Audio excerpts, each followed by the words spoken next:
الحمد لله وكفى والصلاة والسلام على عباده الذين اصطفى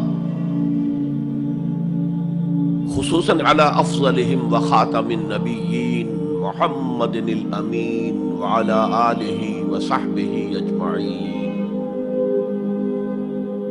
أما بعد فقد قال الله تبارك وتعالى كما ورد في سورة الحجرات: أعوذ بالله من الشيطان الرجيم بسم الله الرحمن الرحيم. قالت الأعراب آمنا قل لم تؤمنوا ولكن قولوا أسلمنا ولما يدخل الإيمان في قلوبكم وَإِن تُطِيعُوا اللَّهَ وَرَسُولَهُ لَا يَلِتْكُم مِّنْ أَعْمَالِكُمْ شَيْئًا إِنَّ اللَّهَ غَفُورٌ رَّحِيمٌ. إِنَّمَا الْمُؤْمِنُونَ الَّذِينَ آمَنُوا بِاللَّهِ وَرَسُولِهِ ثُمَّ لَمْ يَرْتَابُوا وَجَاهَدُوا بِأَمْوَالِهِمْ وَأَنفُسِهِمْ فِي سَبِيلِ اللَّهِ أولئك هم الصادقون. قل أتعلمون الله بدينكم والله يعلم ما في السماوات وما في الأرض والله بكل شيء عليم. يمنون عليك أن أسلموا قل لا تمنوا علي إسلامكم بل اللہ یمن علیکم ان ہداکم للایمان ان کنتم صادقین. ان اللہ یعلم غیب السماوات والارض واللہ بصیر بما تعملون. وقال عز وجل كما ورد في سورة الصف: یا ایھا الذین آمنوا هل ادلکم علی تجارۃ تنجیکم من عذاب علیم تؤمنون باللہ ورسولہ وتجاہدون فی سبیل اللہ باموالکم وانفسکم ذالکم خیر لکم ان کنتم تعلمون. وقال عز وجل كما ورد في نفس السورة: ان اللہ یحب الذین یقاتلون فی سبیلہ صفا کأنہم بنیان مرصوص. صدق اللہ العظیم. وعن الحارث الاشعری رضی اللہ تعالی عنہ قال قال رسول اللہ صلی اللہ علیہ وسلم: انی آمرکم بخمس وفی روایت اللہ امرنی بہن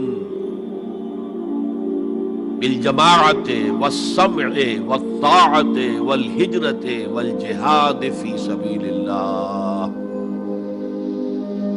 رواہ امام احمد رحمہ اللہ.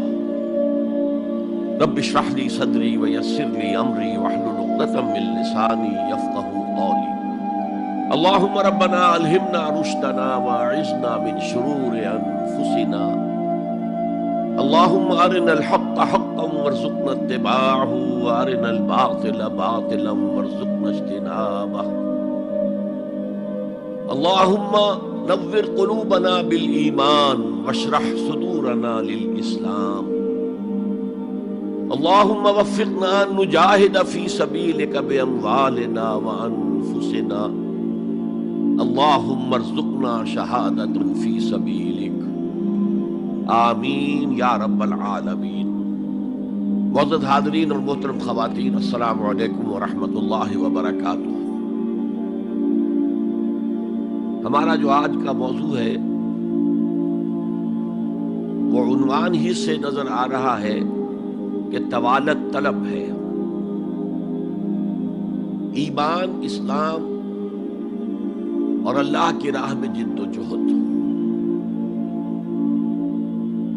سب سے پہلی بات اس ضمن میں یہ سمجھنی چاہیے کہ قرآن مجید میں ایمان اور اسلام اور مومن اور مسلم تقریباً ہم معنی اور مترادف الفاظ کے طور پر استعمال ہوئے. اگرچہ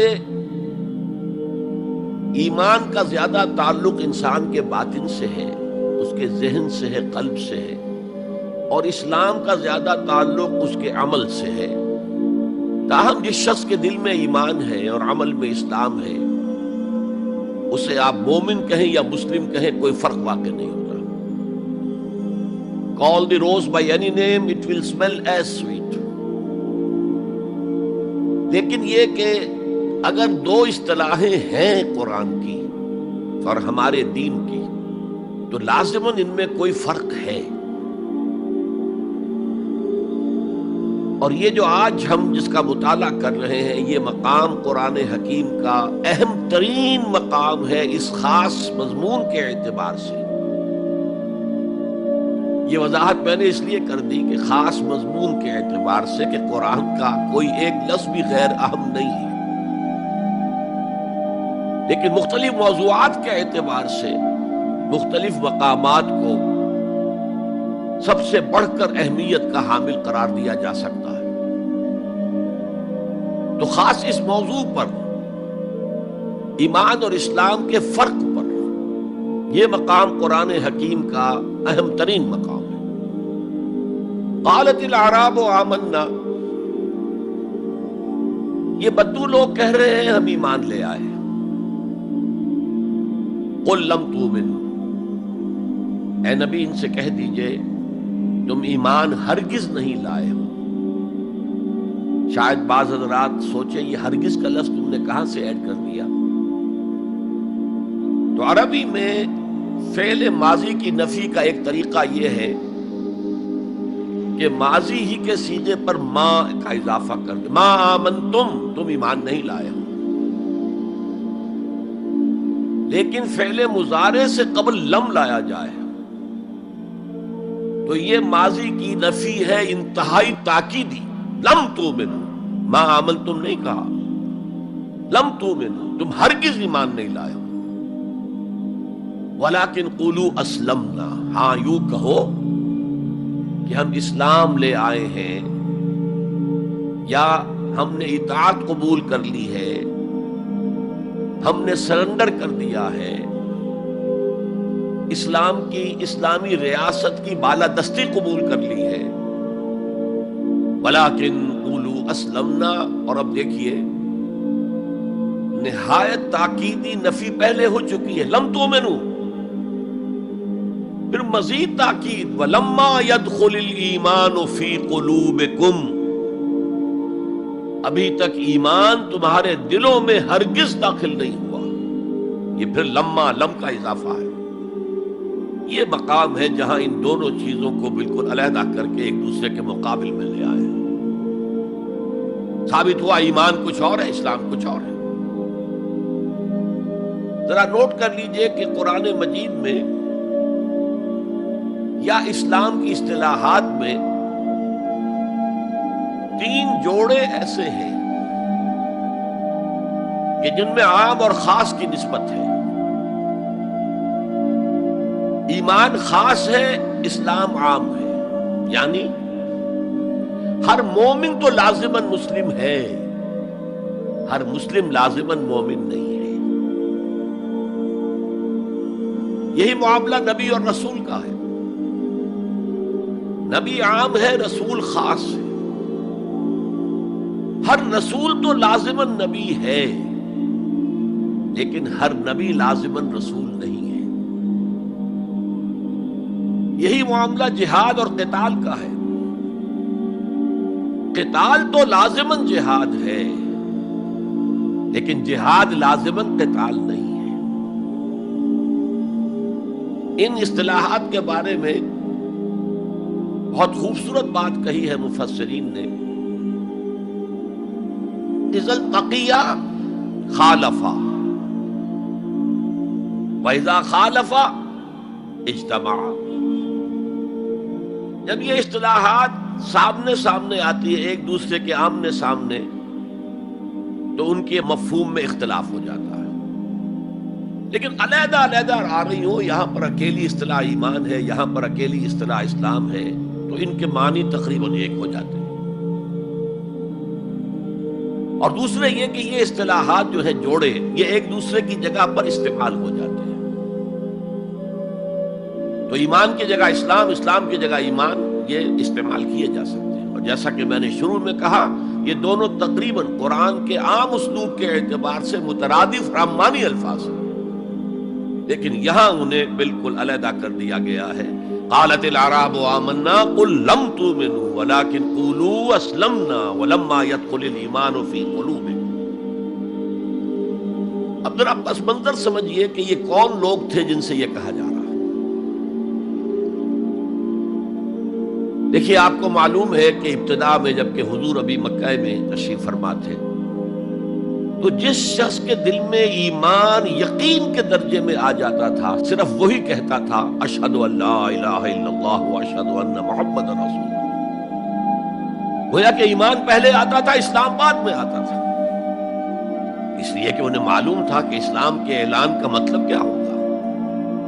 گویا کہ اپنے معاشرے کو میں چیلنج کر رہا ہوں، اپنے خاندان سے ہی نہیں، اہل و عیال سے بھی کٹ جانے کے لیے تیار ہوں۔ جو شخص اس حد تک یقین کا حامل ہو جاتا تھا، وہ پھر اسلام کا اعلان کرتا تھا۔ لیکن رفتہ رفتہ صورت بدلی، خاص طور پر ہجرت کے فوراً بعد۔ آپ کو معلوم ہے کہ وہاں اللہ تعالیٰ نے ایسے حالات اور اسباب پیدا کر دیے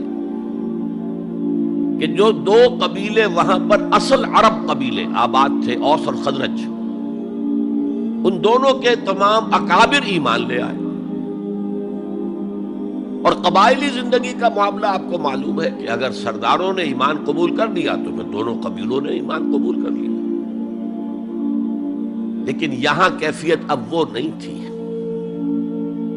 یقیناً بہت سے لوگ ان میں وہ تھے جنہوں نے دل کے ساتھ ایمان قبول کیا تھا، اس کے فیس ویلیو پر تسلیم کیا تھا، لیکن بہت سے لوگ وہ بھی تھے کہ جو یہ دیکھ کر کہ پورا قبیلہ اسلام لا رہا، چلو ہم بھی شامل ہو جائیں۔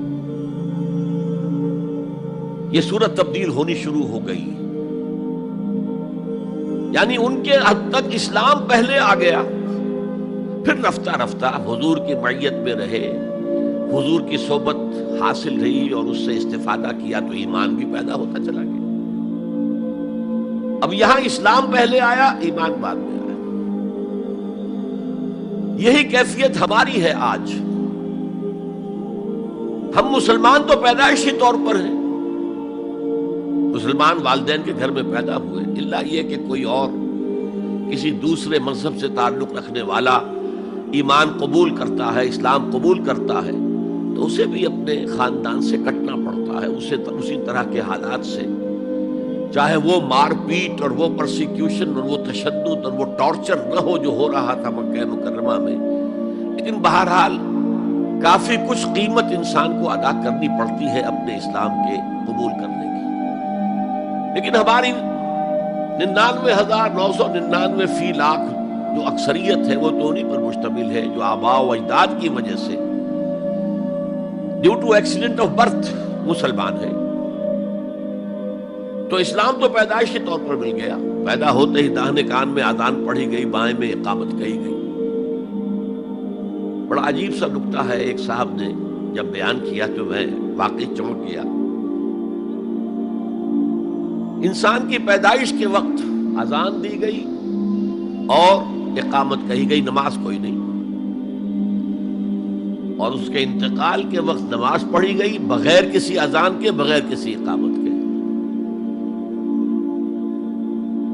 گویا کہ اس نماز کی اذان اور اقامت پیدائش کے وقت ہے جو نماز جنازہ کی شکل میں اس کی موت کے وقت پڑھی جا رہی ہے۔ اور یوں کہا جا سکتا ہے کہ ہماری یہ دنیاوی زندگی بس اتنے ہی وقفے کا نام ہے جتنی کہ اذان اور اقامت اور نماز کے درمیان ہوتی ہے۔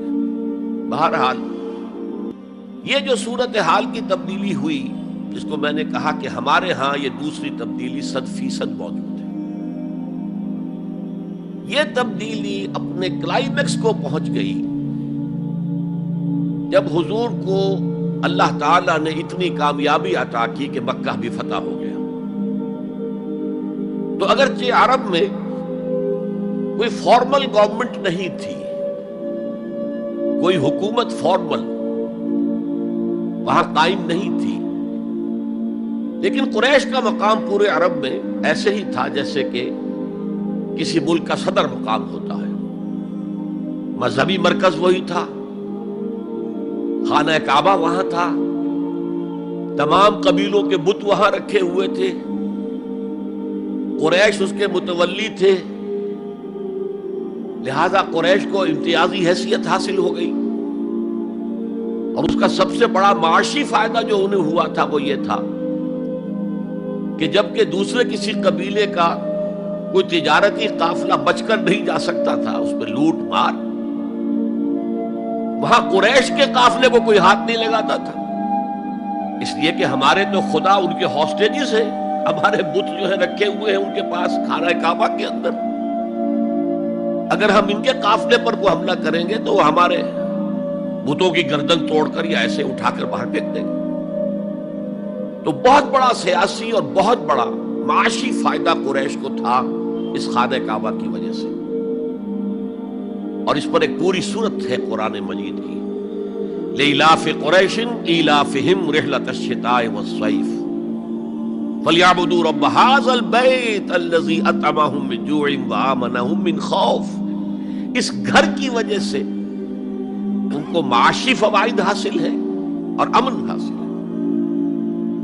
بہرحال جب مکہ فتح ہو گیا حضور کے دست مبارک پر صلی اللہ علیہ وسلم، تو اب پورے عرب کے اطراف و اکناف میں یہ بات طے ہو گئی کہ اب جدید اصطلاح میں ہم کہیں گے it's no use continuing resistance,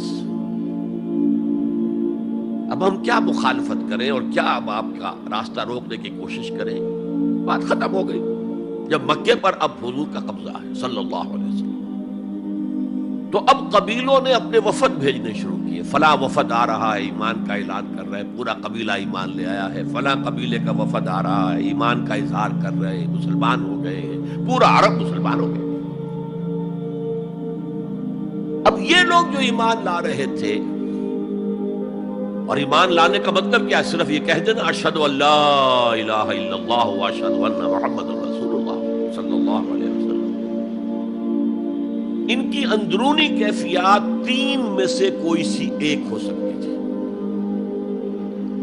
یا تو واقعی ان میں سے بھی کچھ لوگ ایسے تھے جو واقعتاً صدق دل سے ایمان لائے، ایسا بھی ہو سکتا ہے کہ وہ پہلے ہی سے ایمان لا چکے ہوں لیکن اپنے قبیلے کی عصبیت کی وجہ سے، اور یہ کہ پھر قبیلے کو چھوڑ کر کہیں جانا پڑے گا وہ اظہار نہ کر رہے ہوں، اب اس کے اظہار کے اندر کوئی معنی نہیں رہا، کوئی رکاوٹ نہیں رہی، کوئی رسک نہیں رہا، یہ بھی ہو سکتا۔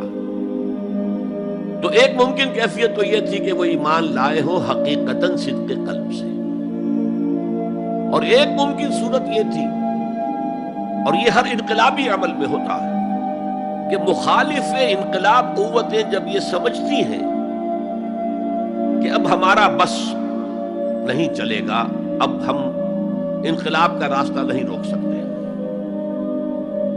تو بظاہر سرنڈر کر دیتے ہیں، لیکن دلوں میں ایک ارادہ ہوتا ہے دیکھیں گے کوئی موقع ملا، وہ حالات بدلے تو پھر ان سے نبٹ لیں گے۔ اگر کسی نے اس نیت سے اسلام کا اظہار کیا تو وہ گویا کہ منافق تھا، لیکن بہت سے لوگوں کی کیفیت ہو سکتی ہے نظری اعتبار سے کہ نہ مثبت طور پر ایمان ہے نہ منفی طور پر نفاق ہے، کوئی دھوکہ دینے کا ارادہ بھی نہیں ہے، کوئی صرف ٹائم گین کرنے کے لیے اسلام کا اظہار نہیں کیا ہے، تو گویا کہ یہ پازیٹیو ویلیو ایمان کی +1 +2 +3 +4 ایمان کے درجے ہیں، ایک عام آدمی کا ایمان ہے، ایک ابو بکر صدیق کا ایمان ہے، زمین و آسمان کا فرق ہے۔ خود صحابہ میں یہ درجہ بندی تھی، اور ہم تو اپنے ایمان سے کیا نسبت اور کیا تناسب قائم کریں گے صحابہ کے ایمان کے ساتھ، بالخصوص ابو بکر صدیق جیسے صدیق اکبر کے ایمان کے ساتھ رضی اللہ تعالی عنہ۔ اسی طرح -1 -2 -3 -4 یہ منافقت کے درجے ہیں. کس درجے کا نفاق ہے، کس درجے میں ڈٹرمینیشن ہے کہ we have only to buy time, اب اس کے سوا چارہ نہیں ہے، اب ہم ریزسٹ نہیں کر سکتے، it's no use continuing resistance, سر جھکا لو and wait for some occasion opportunity کہ پھر کھڑے ہو اور اس انقلاب کو انڈو کر دے، ختم کر دے. کاؤنٹر ریولوشنری موومنٹ جیسے کہ بالفعل ہوئی، جھوٹے نبی کھڑے ہو گئے، اور ایک مرحلہ تو ایسا آیا کہ معلوم ہوتا تھا کہ پورا عرب مرتد ہو گیا. جیسے وہ شکل تھی اذا جاء نصر اللہ والفتح ورأيت الناس يدخلون في دین اللہ افواجا، اس کے بالکل برعکس پوزیشن ہو گئی، یخرجون من دین اللہ افواجا. اسلام جو ہے وہ صرف چند شہر جو ہیں حجاز کے ان تک محدود رہ گیا. ابن تیمیہ رحمۃ اللہ علیہ نے ایک عنوان قائم کیا ہے، اثبات الاسلام بغیر الایمان. اسلام کا اثبات، تسلیم کر لینا اسلام کو بغیر ایمان کے. اس آیت کے حوالے سے قالت الاعراب آمنا ولم تؤمنوا ولكن قولوا اسلمنا ولما يدخل الايمان في قلوبكم. اب اگلا ٹکڑا اس آیت کا یہ ثابت کر رہا ہے کہ وہ منافق نہیں تھے. وَإِن تُطِيعُوا اللَّهَ وَرَسُولَهُ لَا يَلِدْكُم مِّنْ أَعْمَالِكُمْ شَيْئًا. اگر تم اللہ اور اس کے رسول کی اطاعت کرتے رہو، اس لیے کہ اسلام کے معنی یہ تو ہے، یہ تو لازماً کرنا ہوگا. وہ دور جو ہے آج کی طرح تو نہیں تھا کہ نماز نہ پڑھو تب بھی مسلمان، پڑھو تب بھی مسلمان، کروڑ پتی ہونے کے باوجود حج نہ کرو تب بھی مسلمان. تو یہ بات تو نہیں تھی اس وقت. تو یہ کہ اطاعت تو کرنی پڑتی تھی، اس لیے کہ اطاعت تو ظاہر ہو جاتی ہے، کوئی کر رہا ہے کون نہیں کر رہا ہے. ایک چھوٹی سی بستی مدینے کی، ان میں کون نماز پڑھ رہا ہے کون نہیں پڑھ رہا صاف واضح ہوتا تھا. لہذا منافقین کو بھی آ کر نماز پڑھنی پڑتی تھی، بلکہ جو رئیس المنافقین تھا وہ ہمیشہ پہلی صف میں ہوتا تھا. اور جب حضور صلی اللہ علیہ وسلم خطبہ دینے کے لیے کھڑے ہوتے تھے تو پہلے وہ کھڑا ہوتا تھا اور کہتا لوگوں دیکھو ان کی بات توجہ سے سنو، یہ اللہ کے رسول ہیں. وہ اپنی اہمیت جتانے کی خاطر، اس لیے کہ یہ جو اوس اور خزرج کے دو قبیلے تھے، ان میں اوس کا قبیلہ چھوٹا تھا، خزرج کا بڑا تھا، اور اس کا سردار یہ تھا سب سے بڑا. اور اس کے لیے طے ہو چکا تھا، مدینے والے اس ضرورت کو محسوس کر رہے تھے کہ یہاں 5 قبیلے آباد ہیں، اور 2 تو قدیم عرب کے ہیں جو یمن سے آ کر آباد ہوئے، اوس اور خزرج، اور 3 عرب سے باہر سے آئے ہوئے ہیں یہودی قبائل، بنو قینقاع، بنو نذیر یا نذیر اور بنو قریظہ.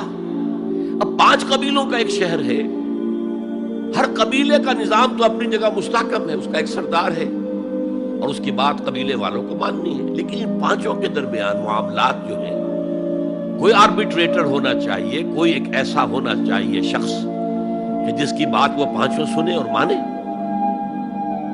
اس لیے انہیں بادشاہ کی ضرورت محسوس ہوئی کہ کسی کو ہم اپنا بادشاہ بنا لیں. اور قرۂ فال بنام من دیوانہ زدند عبداللہ ابن ابی، اس کے بارے میں طے ہو گیا یہ ہمارا بادشاہ ہوگا. اس کے لیے تاج تیار ہو گیا سونے کا. تاج پوشی باقی تھی کہ حضور تشریف لے آئے بے تاج بادشاہ کی حیثیت سے. اس کے سارے خواب بکھر گئے. لہذا منافق اول بھی وہ اور رئیس المنافقین بھی وہ. ایمان تو وہ بھی لے آیا، اگر جو لایا ذرا لیٹ غزوہ بدر کے بعد، لیکن یہ ہے کہ وہ ایمان لایا تھا اسی انداز کا کہ ابھی دیکھیں گے، ہوا دیکھو، ہوا کا رخ دیکھو، تیل دیکھو، تیل کی دھار دیکھو، کوئی حالت ایسی ہو جائے کہ پھر یہ معاملہ تلپٹ کر دیا جائے. تو یہاں کہا جا رہا ہے وَإِن تُطِيعُوا اللَّهَ وَرَسُولَهُ لَا يَلِدْكُم مِّنْ أَعْمَالِكُمْ شَيْئًا، جبکہ منافق کا کوئی عمل بھی قبول نہیں. لیکن یہاں فرمایا گیا کہ اگر تم اللہ اور اس کے رسول کی اطاعت کرتے رہو گے تو اللہ تعالیٰ تمہارے اعمال کے اجر و ثواب میں کوئی کمی نہیں کرے گا. دیکھیے اصولی اعتبار سے بات یہ ہے کہ ایمان کے بغیر کوئی عمل جو ہے قبول نہ ہو. یہاں ایمان کے بغیر نیکیوں کے اعمال کے قبولیت کا اعلان کیا جا رہا ہے. گویا کہ یہ ایک خاص رعایت ہے، اس لیے آیت ختم ہو رہی ہے ان اللہ غفور الرحیم. اللہ غفور ہے، اللہ رحیم ہے.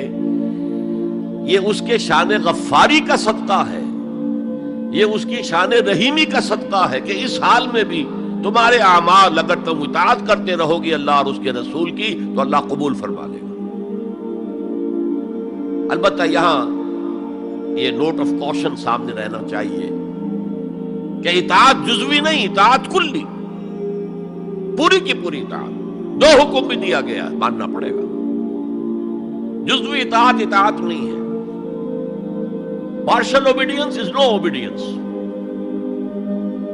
اس لیے کہ اگر آپ نے ایک حکم قبول کر لیا، ایک نہیں کیا، تو جو نہیں کیا کیوں نہیں کیا؟ کہ وہ آپ کے نفس کو پسند نہیں. جو قبول کیا وہ کیوں کیا؟ کہ نفس نے الاؤ کر دیا آپ کو کہ ٹھیک ہے کر لو، کوئی حرج نہیں. دونوں حالتوں میں ویٹو تو نفس کے ہاتھ میں ہے. لہذا partial obedience is no obedience at all. چنانچہ اس پر جو وعید آئی ہے سورہ بقرہ کی آیت نمبر 85 میں، افتؤمنون ببعض الکتاب وتکفرون ببعض، تو کیا تم ہماری کتاب اور شریعت کے ایک حصے کو مانتے اور ایک کو نہیں مانتے؟ فما جزاء من یفعل ذلک منکم، تو جو کوئی بھی تم میں سے یہ روش اختیار کرے گا اس کی کوئی سزا نہیں ہے الا خزی فی الحیات الدنیا، سوائے اس کے کہ دنیا کی زندگی میں ذلیل اور خوار کر دیے جائیں. وَيَوْمَ الْقِيَامَةِ يُرَدُّونَ إِلَىٰ أَشَدِّ الْعَذَابِ، اور قیامت کے دن شدید ترین عذاب میں جھونک دیے جائیں. وَاللَّهُ بِغَافِلٍ عَمَّا تَعْمَلُونَ، اور جو کچھ تم کر رہے ہو اللہ اس سے غافل نہیں ہے. تم اپنی ظاہری ٹیپ ٹاپ سے، اپنے داڑھیوں کے طول سے اللہ کو دھوکہ نہیں دے سکتے، اپنے عمروں اور حجوں کی تعداد سے اللہ کو دھوکہ نہیں دے سکتے. He sees you through and through. تمہارے باطن کو دیکھتا ہے، تمہارے دل کو دیکھتا ہے. اسے معلوم ہے کہ تم نے حج تو کیا، حرام کی کمائی سے کیا ہے. بہرحال یہ بڑی شدید وعید والی آیت ہے قرآن مجید میں کہ جس کا نقشہ ہماری نگاہوں کے سامنے آج دنیا میں مسلمانوں کی کیا وقت ہے، کیا حیثیت ہے. 1.25 ارب سے لے کر 1.5 ارب تک کی تعداد ہے جو آنکی جاتی ہے مسلمانوں کی دنیا میں. گویا کہ ہر چوتھا یا ہر 5واں انسان مسلمان ہے. کتنا بڑا رقبہ ان کے قدم و تلے ہے. ہر طرح کے وسائل اللہ نے مہیا کیے ہیں، معدنیات، نباتات، پھر جو آج کی سب سے بڑی دولت تیل، اس کے سب سے بڑے ذخیرے مسلمانوں کے قدم و تلے ہیں. اس سب کے باوجود عزت نام کی کوئی شے نہیں. بین الاقوامی معاملات میں کوئی ہم سے رائے لیتا ہی نہیں. کسٹمی پرست کے بھیا کیسٹی تم ہو کون، تمہاری رائے کیا؟ G7 بیٹھیں گے، G9 بیٹھیں گے، G13 ہوں گے، G15 ہوں گے، وہ بیٹھ کر طے کریں گے. کوئی مسلمان ملک نہ G7 میں نہ G15 میں، جسے ہم محاورے میں کہتے ہیں نہ 3 میں نہ 13 میں. یہ ہے ہماری عزت آج دنیا میں. اکثر مسلمان ملکوں کی حکومتیں امریکہ کی جیب میں ہیں. یہ ہے ہماری حیثیت. تو ذلت جو ہے وہ تو آج ہم پر ہے مسلط.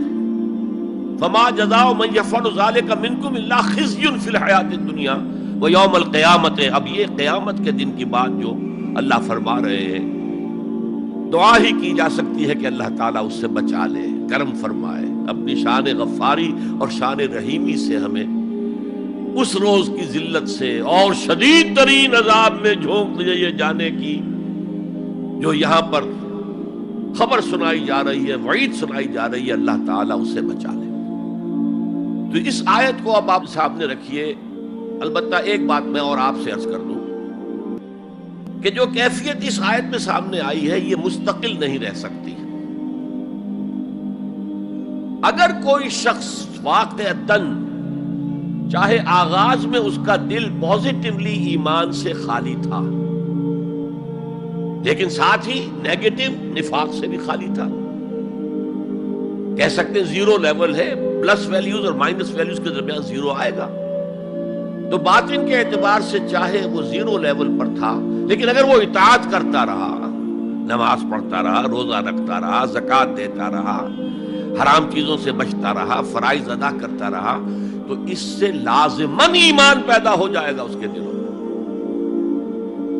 اس لیے کہ یہ دو طرفہ پروسیس ہے، بائی لیٹرل. ایمان سے عمل پیدا ہوتا، عمل سے ایمان پیدا ہوتا. عمل انسان جب کرتا ہے، اللہ کی راہ میں قربانیاں دیتا ہے، زادتہم ایمانا، ان کے ایمان میں اضافہ ہو گیا. اچھا، اب یہ ہے پس منظر ایمان اور اسلام کا فرق. اب اس کے حوالے سے یہ بھی، اس سے پہلے اگرچہ میں اشارے کر چکا ہوں، اسلام کی جو تعریف کی گئی ہے، متفق علیہ روایت ہے حضرت عبداللہ ابن عمر سے رضی اللہ تعالی عنہما، بنی الاسلام علی خمس، اسلام کی عمارت 5 چیزوں پر قائم ہے. شہادت اللہ الہ الا اللہ وان محمد رسول اللہ، وإقام الصلاة وإيتاء الزکاة وصوم رمضان وحج البیت من استطاع الیہ سبیلا. کلمہ شہادت ہے کہ میں گواہی دیتا ہوں اللہ کے سوا کوئی معبود نہیں، اور میں گواہی دیتا ہوں کہ محمد صلی اللہ علیہ وسلم اللہ کے رسول ہیں. پھر 4 عبادات ہیں، نماز ہے، روزہ ہے، زکوٰۃ ہے، حج ہے. تو اسلام جو ہے دنیا میں قائم ہے ان 5 بنیادوں پر. اب ان میں خاص طور پر دیکھیے لفظ ایمان کہیں نہیں آیا. گویا کہ اسلام کی بنیاد اقرار باللسان پر ہے، اور دنیا میں کسی شخص کے مسلمان سمجھے جانے کا دار و مدار صرف اسی پر ہوگا.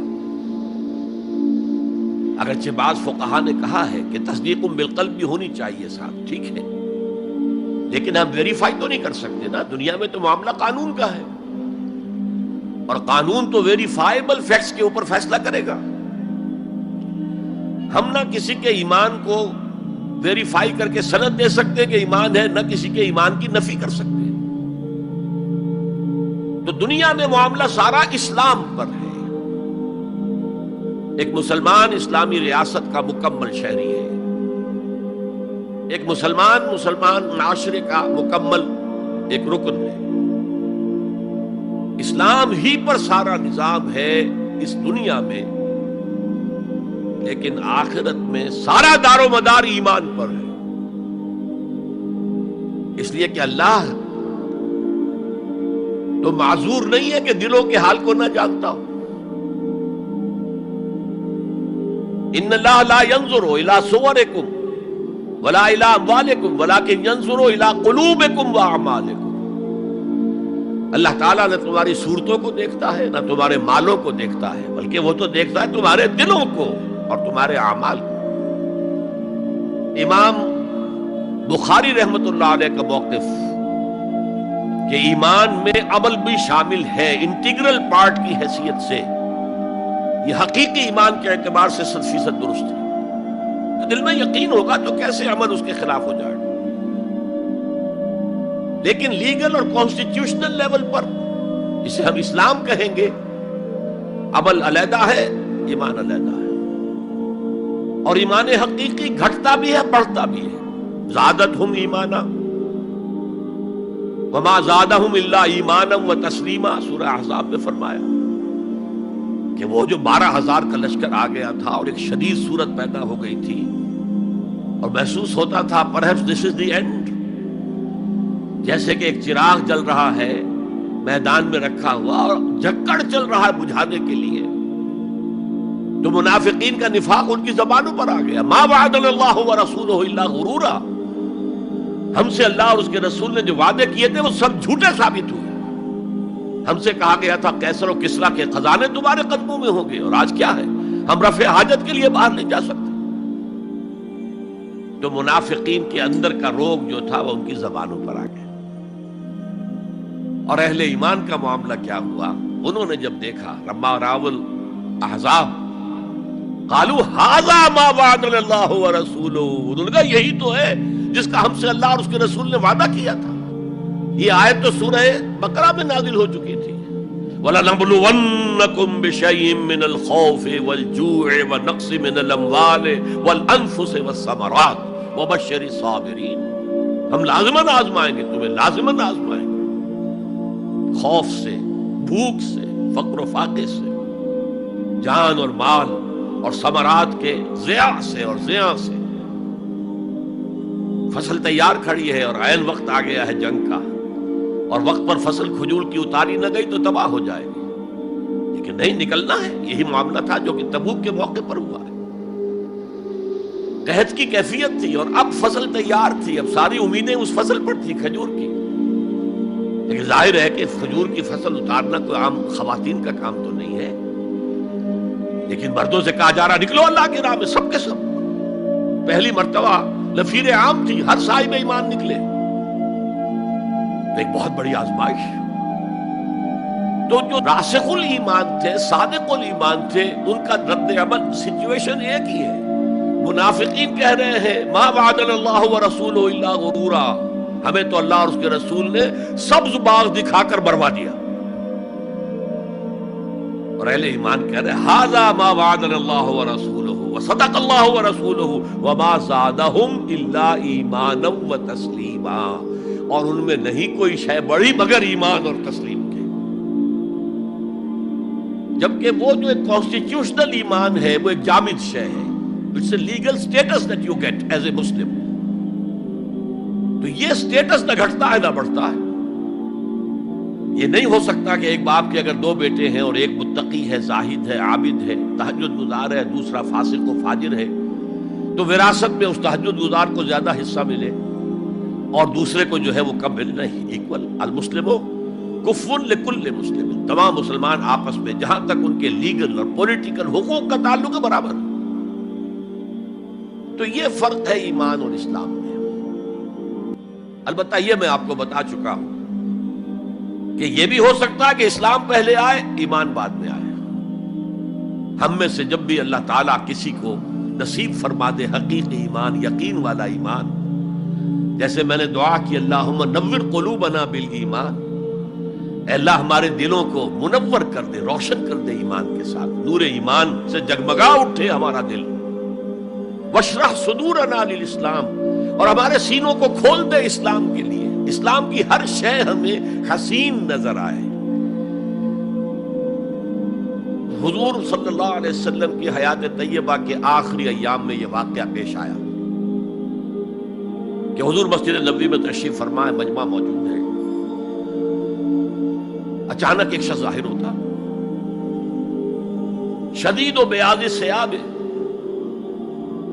شدید و سواد الشعر، اس کا لباس انتہائی سفید صاف، کوئی اس پر دھبا نہیں، داغ نہیں، میل نہیں، بال انتہائی سیاہ چمکدار، گرد آلود نہیں، ولا یعرفہ احد منا، اور ہم میں سے اسے کوئی پہچانتا بھی نہیں تھا۔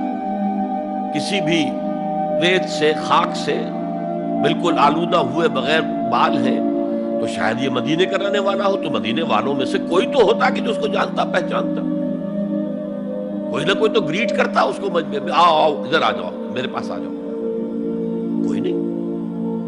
اور اگر براہ راست باہر سفر سے آ رہا ہے تو کچھ گرد آلود بال ہوتے، کچھ کپڑے میلے کچیلے ہوتے، تو لوگ حیران تھے۔ اور مزید یہ کہ اس نے سیدھا تیر کی طرح مجمع کو چیرتا ہوا حضور کے عین سامنے جا کر بیٹھ گیا۔ اب لوگ حیران ہیں، یہ ہے کون؟ اس کی یہ جرت، یہ جسارت، اور اس طرح دو زانو بیٹھا کہ حضور کے گھٹنوں کے ساتھ اپنے گھٹنے جوڑ دیے اور حضور کی رانوں پر اپنے دونوں ہاتھ رکھ دیے۔ اب سوال کیا، یا محمد اخبرنی عن الاسلام، اے محمد مجھے بتاؤ اسلام کیا ہے؟ حضور نے فرمایا وہی جو میں ابھی آپ کو حدیث سنا چکا ہوں، الاسلام ان تشہد اللہ الہ الا اللہ وان انا رسول اللہ وان تقیم الصلاۃ وتؤتی الزکاۃ وتصوم رمضان وتحج البیت ان استطعت الیہ سبیلا۔ پھر کہا اخبرنی عن الایمان، لیکن یہ کہ ان روایتوں میں بھی اس کو روایت کرنے والے بہت سے صحابہ ہیں، عبداللہ ابن عمر بھی ہیں، حضرت عمر خود بھی ہیں رضی اللہ تعالی عنہما، ابو ہریرہ بھی ہے، عبداللہ ابن مسعود بھی ہیں. چونکہ ایک مجمع میں واقعہ ہو رہا تھا نا، تو مجمع کے اندر تو بہت سے لوگ سن رہے ہیں. اگرچہ جیسے آج بھی ہوگا کہ میں جو بات کہہ رہا ہوں، آپ میں سے بہت سے حضرات میری ساری بات سن کر اگر کہیں جا کر رپورٹ کریں گے تو ان کی باتوں میں اختلاف ہو جائے گا. لہذا اس حدیث کی روایت میں اختلاف ہے.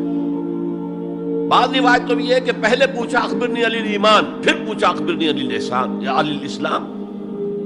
اور یہ جو حضرت عمر کی روایت ہے اس میں ہے سب سے پہلے آپ نے پوچھا اخبرنی عن الاسلام، پھر دوسرا سوال آیا اخبرنی عن الایمان. اچھا، اس کے بعد ایک دو سوال اور بھی کیے، اب میں تفصیل میں نہیں جا سکتا. پھر وہ شخص چلا گیا. حضور نے کہا ذرا اس کو بلانا واپس. تو دیکھا تو کہیں بھی نہیں، زمین کھا گئی، آسمان وہ چکر لے گیا، اللہ جانے. تب حضور نے فرمایا اوہ یہ جبرائیل تھے جو تمہیں تمہارا دین سکھانے آئے تھے. یعلمکم دینکم اذ لم تسألوہ، جبکہ تم نے اس کے بارے میں سوال نہیں کیا. اور یہ پہلی بار ہے کہ میں جبرائیل کو پہچان نہیں سکا. انسانی شکل میں وہ آئے اور میں پہچان نہیں پایا. ورنہ اکثر حضرت دہیہ کلبی کی شکل میں آتے تھے انسانی صورت میں. جب بھی حضرت جبرائیل آتے تھے، حضرت دہیہ کلبی جو ہے وہ بہت ہی حسین جوان رانا ان کی شکل میں آتے تھے. بہرحال یہ اتنا اہم مسئلہ ہے کہ اس کو کلیئر کرنے کے لیے کہ دودھ کا دودھ پانی کا پانی علیحدہ ہو جائے. ایمان کیا ہے، اسلام کیا ہے. دنیا کا نظام اسلام پر ہے، ایمان پر نہیں ہے. آخرت کا معاملہ ایمان پر ہے، اسلام پر نہیں ہے. کوئی شخص مسلمانوں کا بہت بڑا قائد ہو، بہت بڑا لیڈر ہو، لیکن ہو سکتا ہے آخرت میں زیرو ہو. میں حدیث سنا چکا ہوں آپ کو. ایک شخص دنیا میں شہید سمجھا جا رہا تھا، ایک شخص دنیا میں بہت بڑا عالم سمجھا جا رہا تھا، ایک شخص دنیا میں بہت بڑا سخی سمجھا جا رہا تھا، اور اللہ نے سب کے دعوے جو ہیں ان کی نفی کر دی. تم نے جنگ کی تھی اس لیے لیقال جریء کہا جائے، بہت ہی جری آدمی ہے صاحب، بہت بہادر آدمی، کیا کہنے اس کے. لیقال سخی، بھائی بڑا سخی آدمی ہے، سخاوت کے دریا بہا دیے اس نے. بھائی بہت بڑا عالم ہے، اس سے علم کا کتنا جو ہے لوگوں کو فیض پہنچا ہے. وقت قیلا، یہ تمہارا مقصود تھا، وہ مقصود دنیا میں حاصل ہو چکا، تمہاری شہرت کے ڈنکے بج چکے، اب یہاں تمہارے لیے کچھ نہیں. اور پھر اللہ حکم دے گا اور فرشتے منہ کے بل گھسیٹتے ہوئے اسے جہنم میں جھونک دے گا. تو وہ اسلام وہاں کام نہیں آئے گا. بلکہ اسلام کیا، اسلام پر اتنی اضافی خوبیاں بھی کام نہیں آئیں گی اگر دل میں ایمان نہیں اور اس کے نتیجے میں نیت درست نہیں. حقیقت البر پر ہم گفتگو کر چکے ہیں، نیکی کی اصل حقیقت کیا ہے. اسی موضوع پر اصل میں امام ابو حنیفہ جو فقیہ ہے، ان کی کوئی کتاب اور تصنیف فقہ پر نہیں ہے. وہ سارے ان کے شاگردوں کے فتاوی ہیں جو بعد میں مرتب ہوئے. ہاں ان کی ایک تصنیف ہے الفقہ الاکبر، بڑی فقہ جو میجر ایشوز ہیں. مسلمان کون ہے، اور مسلمان گناہ کبیرہ کرے تو کافر ہو جاتا ہے یا نہیں ہو جاتا. بعض احادیث سے ثابت ہوتا ہے کہ وہ تو کافر ہو گیا، ایمان سے محروم ہو گیا. میں وہ حدیث سنا چکا ہوں آپ کو، واللہ لا یؤمن واللہ لا یؤمن واللہ لا یؤمن.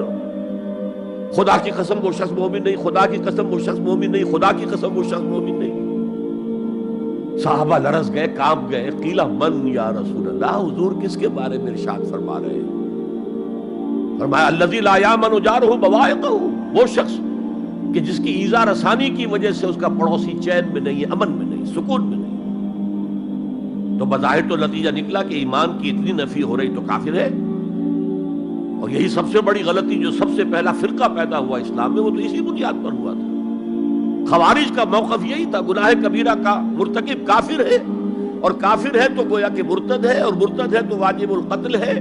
اس کا مال بھی تم پر مباح ہے کہ لے لو اور قبضہ کر لو، اس کی بیویاں بیٹیاں بھی تم پر مباح ہے کہ انہیں اپنی کلیجے بنا لو.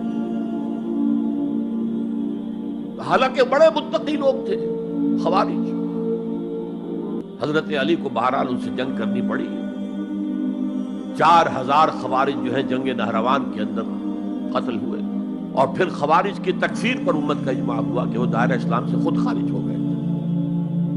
ان موضوعات پر امام ابو حنیفہ کی تسلیم اپنی ہے، گناہ کبیرہ سے بھی وہ شخص کافر نہیں ہوتا. بہرحال ہمارا جو اصل موضوع ہے اس کی طرف میں آ رہا ہوں۔ اسلام اور ایمان کو جب علیحدہ علیحدہ اس طرح کر دیا، نیچرلی اب ایک سوال پیدا ہوتا ہے کہ پھر مومن کو ڈیفائن کیجئے۔ ہو is a momin? We want to be acknowledged as momins. کیا پری ریکوزٹس ہیں، کیا شرائط ہیں؟ یہ دیکھیے ربط آیت بالآیت، کیونکہ آیت نمبر 14 میں اسلام اور ایمان جدا، اور کچھ لوگوں کا اسلام قبول، اطاعت قبول، ایمان کی نفی مطلق۔ لم تؤمنوا ولما يدخل الایمان فی قلوبکم۔ تو اس پس منظر میں نیچرل کوسچن ہے جو اٹھتا ہے، مومن کون ہے؟ ڈیفائن کیجیے۔ اور یہ آیت اگلی اس اعتبار سے قرآن مجید کی اہم ترین آیت ہے، a comprehensive definition of who is a مومن،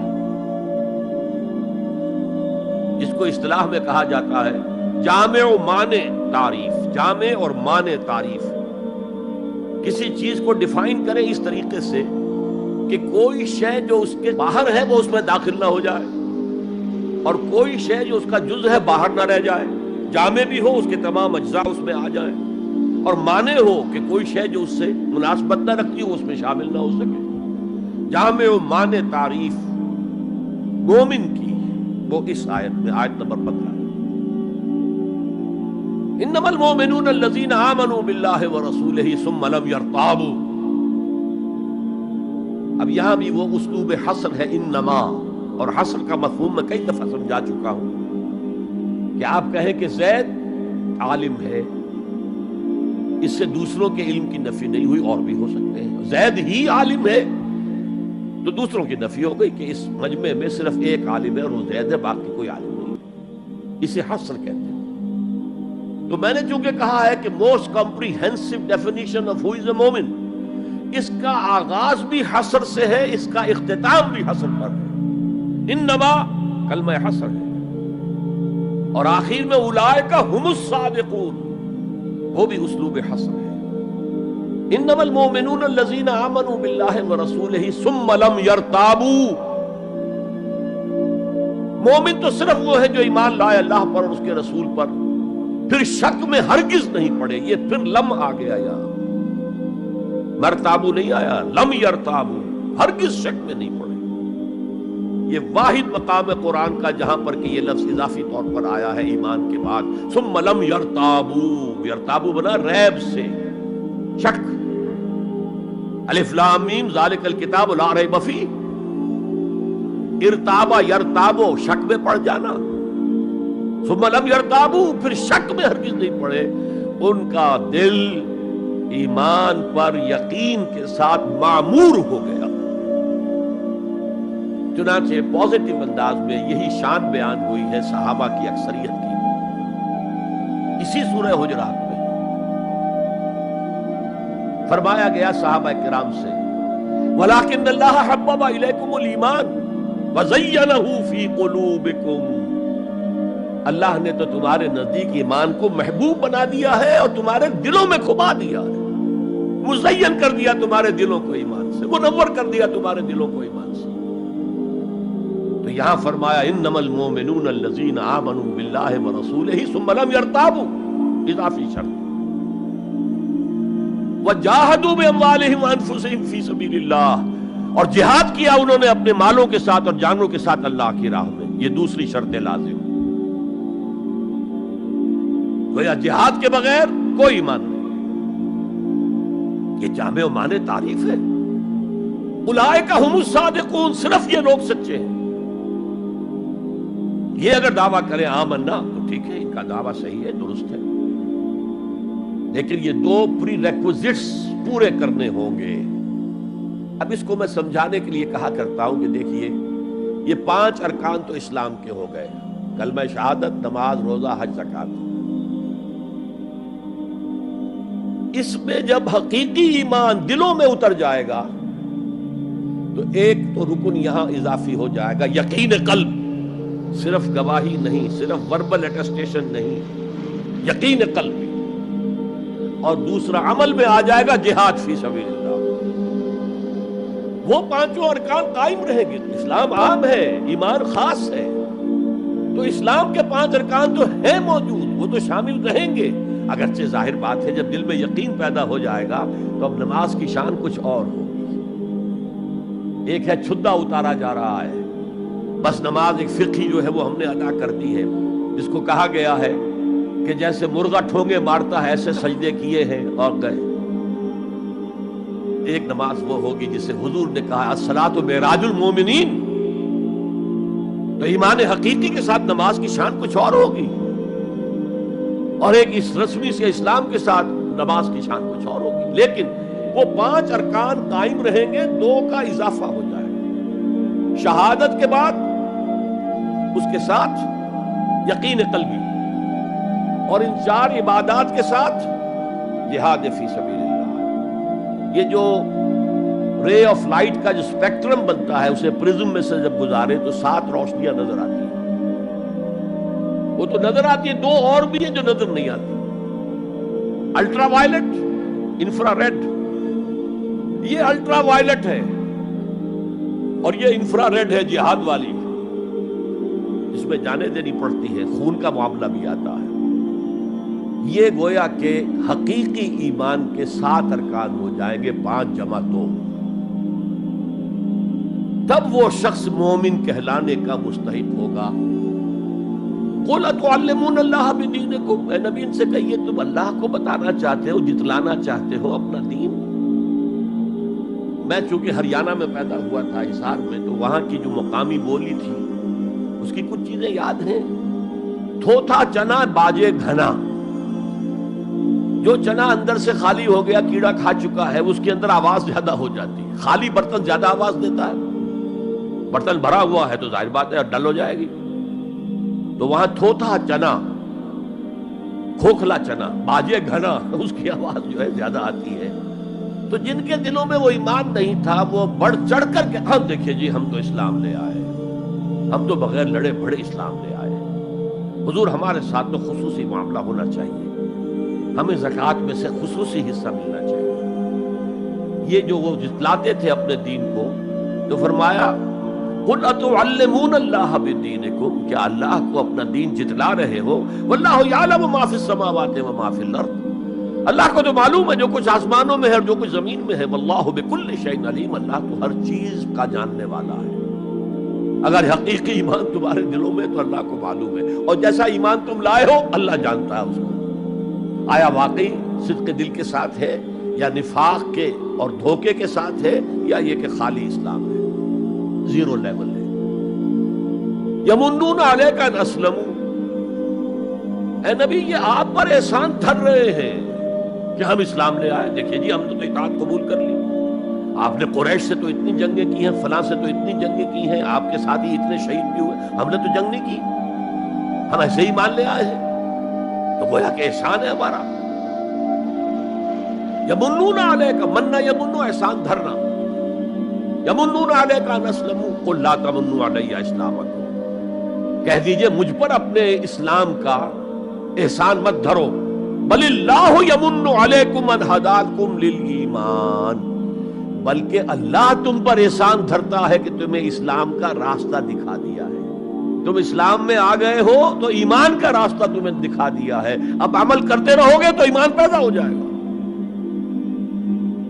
یہ میں نے عرض کیا تھا کہ یہ کیفیت اثبات الاسلام بغیر الایمان یہ مستقل نہیں ہے، یہ عارضی. جب عمل کریں گے تو ایمان پیدا ہو جائے گا. تو بل اللہ یمن علیکم ان ہداکم للایمان ان کنتم صادقین. بلکہ اللہ کا احسان مانو کہ اس نے تمہیں اسلام کے راستے پر لا کر گویا کہ اس سڑک پر ڈال دیا ہے جو ایمان کی طرف لے جا رہی ہے. اگر تم اسلام کے بارے میں بھی سچے ہو، یعنی وہ لوگ نکل جائیں گے جو دھوکہ دینے کے لیے ایمان لا رہے تھے.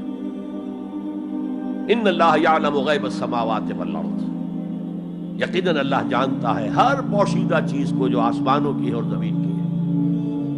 اور یہ غیب کا لفظ ہماری نسبت سے ہے، نوٹ کر لیجئے اسے. اللہ کے لیے کوئی غیب نہیں ہے، سرے سے کوئی غیب. ہر شے اس کے لیے شہود ہے، ہر شے ہر آن اس کی نگاہوں کے سامنے. کوئی شے اس کے لیے غیب نہیں. یہ ریلیٹو ٹرم ہے جو ہمارے لیے غیب ہے۔ واللہ بصیر بما تعملون، اور جو کچھ تم کر رہے ہو اللہ اسے دیکھ رہا ہے۔ اچھا، اب پھر پہلی دو آیات کی طرف آ جائیے۔ اسلام ایمان علیحدہ چیز ہے۔ ایمان کی تعریف یقین قلبی دل میں، اور جہاد فی سبیل اللہ عمل۔ گویا کہ ان میں سے کوئی ایک چیز بھی نہیں ہے تو پھر مومن نہیں ہو تم۔ دل میں یقین نہیں تو مومن نہیں، عمل میں جہاد نہیں تو مومن نہیں۔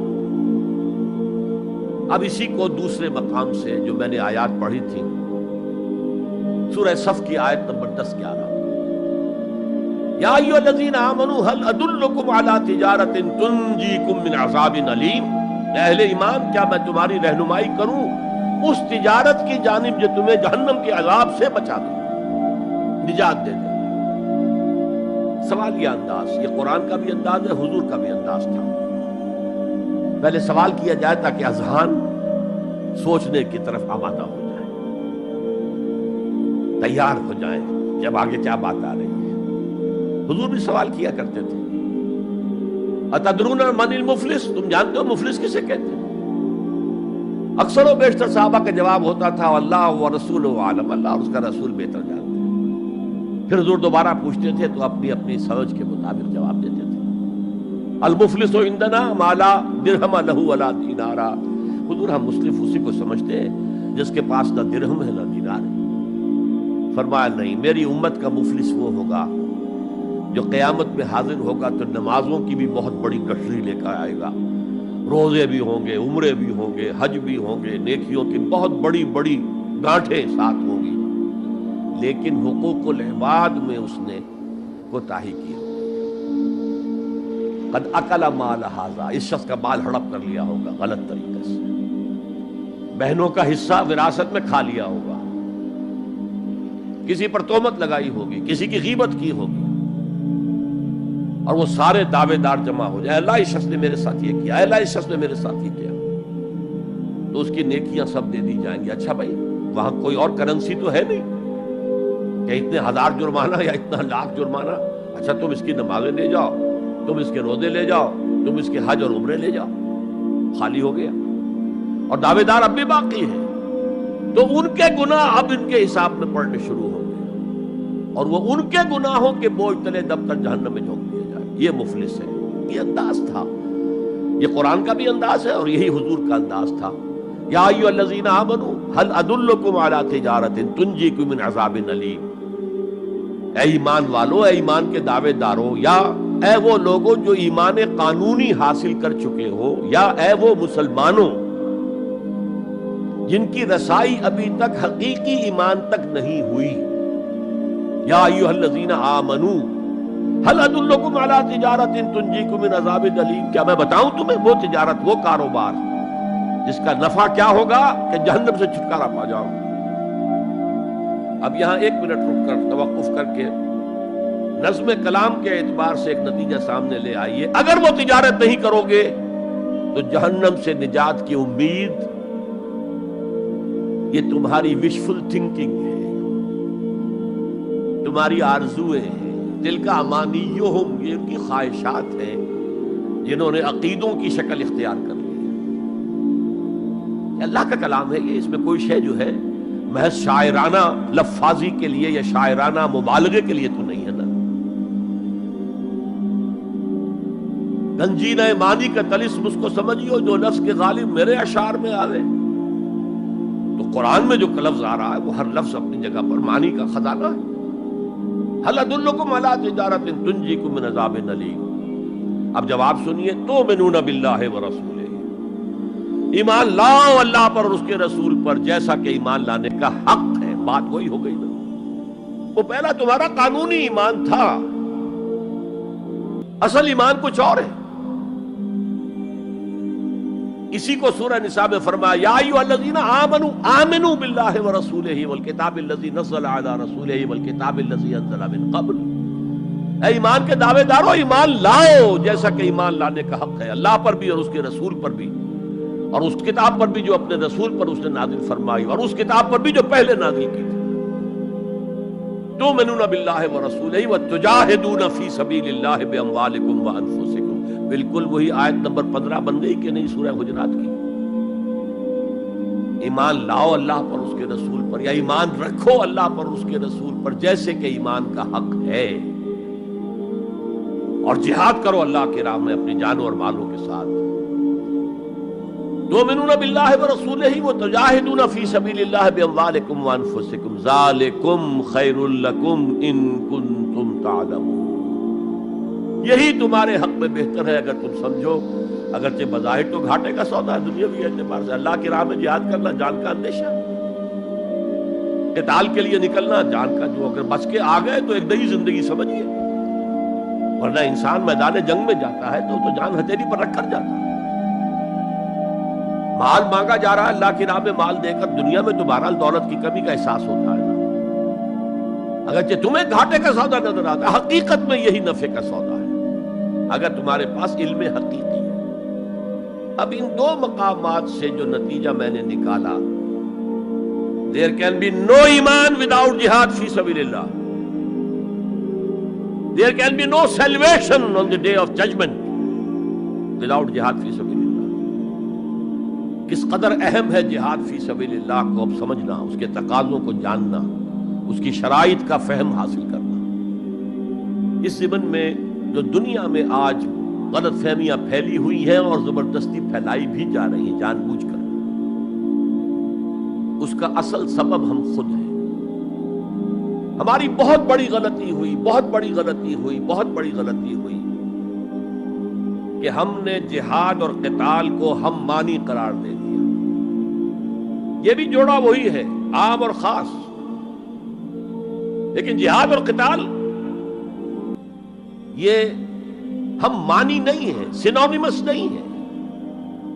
اسی لیے میں نے سورہ صفی کی آیت نمبر 4 بھی آپ کو سنائی۔ اب یہ اس اعتبار سے جہاد اور قتال فی سبیل اللہ پر قرآن مجید کی جامع ترین صورت ہے، کل 14 آیتیں، اس میں جہاد فی سبیل اللہ کا ذکر بھی ہے، یہ آیت نمبر 11 کے اندر، اور آیت نمبر 4 میں قتال فی سبیل اللہ کا حکم ہے۔ ان اللہ یحب الذین یقاتلون فی سبیلہ صفا کانہم بنیان مرصوص۔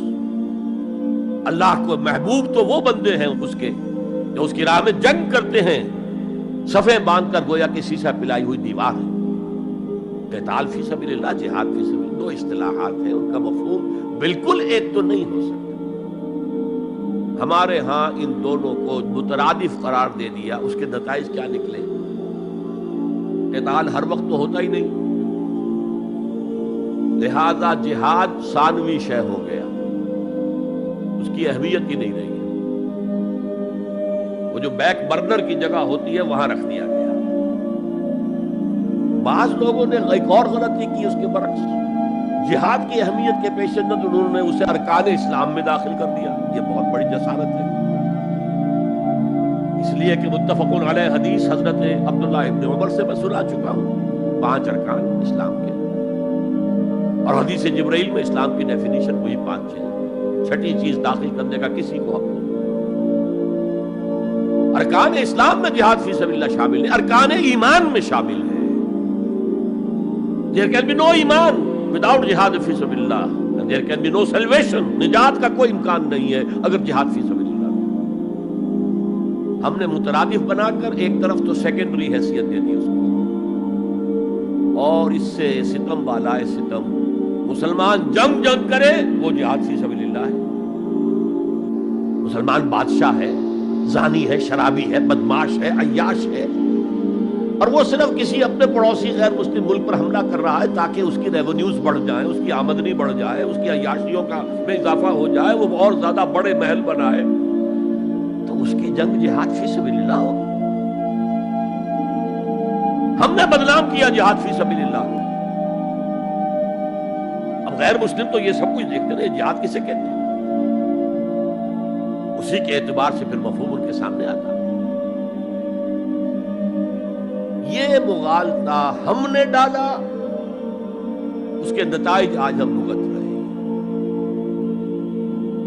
اب سمجھیے مثبت طور پر جہاد فی سبیل اللہ ہے کیا، اس کے مراحل کیا ہیں۔ ایک 9 سٹوریڈ بلڈنگ کا آپ تصور کریں گے، جس کی اس نئی منزل پر جا کر قتال آئے گا، اس سے پہلے نہیں. لیکن اس سے بھی پہلے لفظی معنی کیا ہے جہاد کے؟ جہاد کا لفظ بنا جوہد سے. جوہد کے معنی کوشش، جد و جہد اردو میں ہم بولتے ہیں، اور آج کے عنوان میں بھی جد و جہد ہی کا لفظ استعمال ہوا ہے. لیکن جیسا کہ میں نے کہا تھا، مختلف ابواب میں آنے سے معنی بدلتے ہیں. جہاد یا مجاہدہ، جوہد یک طرفہ ہے، کوشش، کسی کام کے لیے آپ کوشش کر رہے ہیں. To exert yourself for something, for some objective. لیکن جہاد یا مجاہدہ بنے گا جبکہ دو افراد ایک دوسرے کے مقابلے میں آ کر کوشش کر رہے ہیں، رساکشی ہو رہی ہے. لہذا کوشش اور کشاکش، اس میں جو فرق ہے، رساکشی، ایک ٹیم ادھر ہے ایک ادھر ہے، وہ رسے کو ادھر کھینچ رہی ہے وہ ادھر کھینچ رہی ہے، یہ دو طرفہ عمل ہے. جہاد یا مجاہدہ. اسی طریقے سے قتل اور مقاتلہ یا قتال. کوئی شخص جا رہا تھا، آپ نے شوٹ کر لیا، یہ قتل ہے، یک طرفہ عمل ہے. دو فوجیں آپ نے سامنے ہیں، یہ ان کو قتل کرنا چاہتے ہیں، وہ ان کو قتل کرنا چاہتے ہیں، یہ قتال ہے، یہ جنگ ہے. یا مقاتلہ ہے. دونوں مصدر ہیں یہ، جوہد، کوشش. اچھا انگریزی میں آپ کیا کہیں گے؟ To strive for something, کسی چیز کے لیے کوشش کرنا. اور جہاد کیا ہوگا؟ To struggle against something, وہ اگینسٹ ہوگا، اسٹرگل، محنت. اس فرق کو ذہن میں رکھیے. جوہد کوشش، ٹو اسٹرائیو کوشش کرنا. جہاد کشاکش، کھینچ تان، جہاں جوہد کے مقابلے میں آ جائے. وہ اس کو ناکام کرنے کی کوشش کرے، یہ اس کو ناکام کرنے کی کوشش کرے. ایک ویکنسی ڈکلیئر ہوئی ہے، اب آپ پورا زور لگا رہے ہیں، جو سفارش ہو سکے، جو کچھ ہو سکے کسی طریقے سے مجھے ملے. ایک اور شخص بھی زور لگا رہا ہے، یہ آپ کا جہاد ہو رہا ہے.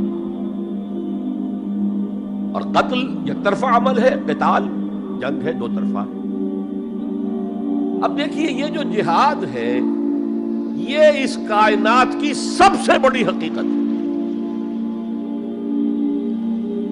Every living organism on this planet is continuously in jihad. آپ خود کہتے ہیں struggle for existence. مقابلہ نہیں ہوتا اس کو. کاروبار میں مقابلہ ہو رہا ہے، ملازمتوں میں مقابلہ ہو رہا ہے، مقابلوں کے امتحان ہو رہے ہیں. حیوانات، جرثومے، چھوٹے چھوٹے سے اسٹرگل فار ایگزسٹنس. اسے جہاد زندگانی کہیں گے آپ، جہاد زندگی. Every living creature, every living organism is engaged in continuous جہاد، اسٹرگل فار ایگزسٹنس. اس کو جہاد زندگانی کا لفظ دیا اقبال نے. یقین محکم عمل پہم محبت فاتح عالم، جہاد زندگانی میں ہے یہ مردوں کی شمشیر. اچھا مسلمان بھی جب یہ کام کرتا ہے، جہد للبقاء، اسٹرگل فار ایگزسٹنس، اگر وہ شریعت کے احکام کے مطابق کر رہا ہے تو یہ عبادت ہے. اگر حرام ذریعے استعمال کر رہا ہے، غلط ذریعے استعمال کر رہا ہے، دھوکہ دے رہا ہے، جھوٹی قسمیں کھا رہا ہے، تو یہ حرام کے درجے میں چلا گیا. اور اگر آپ اپنی اس جہد بقا کو، جہاد وجود کو، جہاد زندگانی کو اسلام کے اصولوں کے مطابق کر رہے ہیں، یہ عبادت ہے. حضور نے فرمایا القاسم و حبیب اللہ، جو شخص محنت کر کے کماتا ہے وہ اللہ کا ساتھی ہے، اللہ کا دوست ہے، حبیب اللہ. اور سب سے بہترین کھانا بتایا وہ ہے رزق، جو اپنے ہاتھ کی کمائی سے، محنت، مشقت. بہرحال یہ جہاد کا ایک آغاز ہے. میں نے کہا تھا یہ یونیورسل فینومینن ہے، یونیورسل. اس کائنات کی سب سے بڑی حقیقت یہی ہے. اس سے اوپر اٹھیے، انسانی سطح پر سب سے بڑا جہاد اپنے حقوق کا حصول، the freedom struggle, the struggle for self determination. کوئی قوم آ کر آپ پر حاکم ہو گئی، اس سے نجات حاصل کرنا. یہ جہاد فی سبیل الحریت. فی سبیل کسے کہتے ہیں؟ For the cause of, in the cause of. جہاد فی سبیل الحریت جائز ہے، سب کریں گے، سب کی آزادی حق ہے، کسی کو غلام بنا کر رکھنے کا کسی کو اختیار نہیں ہے. تو struggle for freedom it's a universal phenomena. اور مسلمان بھی اگر کرے گا اور اللہ کی حدود کے اندر رہ کر کرے گا تو وہ بھی اللہ کے ہاں وہ اجر و ثواب کا مستحق ہوگا، بلکہ اگر جان دے دے گا شہید شمار ہوگا. اس لیے کہ حضور کی ایک حدیث ہے، من قتل دون مالہ فہو شہید. جو شخص اپنے مال کی حفاظت میں مارا گیا وہ بھی شہید ہے. اب آپ کہیں جا رہے تھے، آپ کے پاس کچھ مال ہے، جیب میں کچھ ہے، کوئی ڈاکو آ گئے، آپ کو گھیر لیے. اب آپ کے پاس دو راستے، ایک تو آپ کہیں لو بھائی جو کچھ ہے یہ حاضر ہے، لے لو، میری جان بخشی کرو، اور ایک یہ کہ آپ ڈٹ جائیں. اس ڈٹ جانے میں اگر جان چلی گئی تو آپ شہید ہیں. من قتل دون مالہ، تو مال سے تو 1000 گنا بڑی شے ہے حریت فی سبیل الحریہ. لیکن ہم نے کیا غلطی کی؟ فریڈم سٹرگل کو بھی جہاد فی سبیل اللہ کہہ دیا. بہت بڑی غلطی، جس کا سب سے بڑا مثل میں آپ کو بتاتا ہوں. یہ mid 50s کی بات ہے. میں اپنے MBA سے فارغ ہو کر منٹگومری میں، جو اب سائیوال کہلاتا، جا کر آباد ہو گیا تھا والدین کے پاس. الجزائر میں اس وقت فریڈم سٹرگل چل رہی تھی فرانس کے خلاف. تو اس کے لیے کچھ فنڈز حاصل کرنے کے لیے ایک وفد آیا پاکستان کے دورے پر. ایک تو کرنل صاحب تھے، کرنل عودہ، وہ تو داڑھی مونچھ صاف تھے جیسے ہوتے ہیں عام طور پر فوجی. لیکن ایک بہت بڑے عالم دین علامہ بشیر الابراہیمی الجزائری، بہت مشہور، بہت بڑے عالم، وہ بھی ساتھ تھے. انہوں نے جو تقریر کی عربی میں، جہاد فی سبیل اللہ، جہاد فی سبیل اللہ. واقعہ یہ کہ وجد میں آ گیا پورا مجمع. وہ لوگ تو وجد میں نہیں آ سکے ہوں گے جنہوں نے ترجمہ، جنہوں نے سنا، لیکن میں عربی سے واقف تھا، میں واقعتاً وجد میں آ گیا. قرآن کا بیان، حدیث کے بیان، جہاد فی سبیل اللہ کی اہمیت، جہاد فی سبیل اللہ کا مقام و مرتبہ. اچھا جو بھی ہو سکا پیسے ہم نے جمع کیے، کمیٹی بنائی، تھیلی پیش کی. Now prepare for the shock. جب یہ جہاد کامیاب ہوا تو ایک سوشلسٹ ریاست قائم ہو گئی. How come؟ اگر یہ جہاد فی سبیل اللہ تھا تو اسلامی ریاست قائم ہونی چاہیے تھی. اگر درخت آم کا تھا تو اس میں نمولی کیسے لگ گئی؟ معلوم ہوا کہ ہم نے غلطی کی تھی. ہم نے اسے جہاد حریت کی بجائے جہاد فی سبیل اللہ کہہ دیا. بھئی جہاد حریت جائز ہے اور اس کے لیے جان دینا بھی شہادت ہے، لیکن آپ نے اس کو جہاد فی سبیل اللہ کیسے کہہ دیا؟ چنانچہ یہ نوٹ کر لیجئے کہ میں نے جب افغانستان میں روسی فوجیں داخل ہو گئیں تو جو وہاں پر ایک سٹرگل شروع ہوئی ہے، ریزسٹنس شروع ہوئی ہے، میں نے اسے کبھی جہاد فی سبیل اللہ نہیں مانا. جہاد فی سبیل اللہ کا نعرہ لگوا کر امریکہ نے فائدہ اٹھایا، برے افغان، اور کام بن گیا اس کا آرک رائیول جو ہے وہ ختم ہو گیا. اور نتیجہ پوری دنیا بھگت رہی ہے کہ بائی پولر کی بجائے یونی پولر دنیا ہو گئی. اور وہ جو ایک پول ہے جتنا طاقت کے نشے میں اس وقت چور چور ہے، وہ آپ کو معلوم ہے، مجھے تفصیل میں جانے کی ضرورت نہیں. میں نے کہا تھا جہاد حریت ہے، جائز ہے، to defend your country against an invader, لیکن اسے جہاد فی سبیل اللہ نہ کہیں. اچھا اس سے آگے آئیے. اب ہیومن لیول پر اس سے اوپر کا ایک سطح ہے، نظریے اور نظام کے لیے جہاد. ایک نظریہ تھا مارکسزم، اس کی بنا پر نظام جو بنا وہ communism. Who really believed in Marxism and communism, he struggled to establish a communist state. یہ جہاد ہے فی سبیل الاشتراکیہ، اشتراکیت کی راہ میں جہاد کر رہے ہیں، جانے دے رہے ہیں، مر رہے ہیں، زار کی فوجیں جو ہیں وہ شوٹ کر رہی ہیں کھڑے ہو کر کے قطاروں کے اندر، جانے دے رہے ہیں۔ اس کے بغیر تو ظاہر بات ہے شہنشاہیت، زار کی شہنشاہیت کہیں جگہ چھوڑ سکتی تھی، کہیں اپنی جڑ چھوڑ سکتی تھی؟ تو یہ جو جہاد ہے یہ ہے ایک نظریے کی بنیاد پر، اس نظریے پر ایک نظام قائم ہوتا ہے۔ جس نظریے میں وہ بلیو کرتے ہیں کہ یہی حق ہے، یہی انسان کے لیے بہتر ہے، اسی میں عدل ہے، اسی میں انصاف ہے، اس کو قائم کرنے کی جد و جہد کرنا ان پر فرض۔ نہیں کرتے تو آپ کہیں گے ایسے ہی جھوٹ موٹ کو بنا پھرتا ہے کمیونسٹ، اس کی تو ساری دوستیاں، اس کے سارے تعلقات جو ہیں وہ تو کیپٹلسٹ کے ساتھ ہیں، تو ان کے تنخواہیں لیتا۔ آپ کہتے ہیں کہ نہیں کہتے؟ یہ ہے جہاد، اگر وہ نظریہ ایمان ہے اور نظام اسلام ہے، اس کے لیے جو جہاد ہوگا وہ جہاد فی سبیل اللہ ہے۔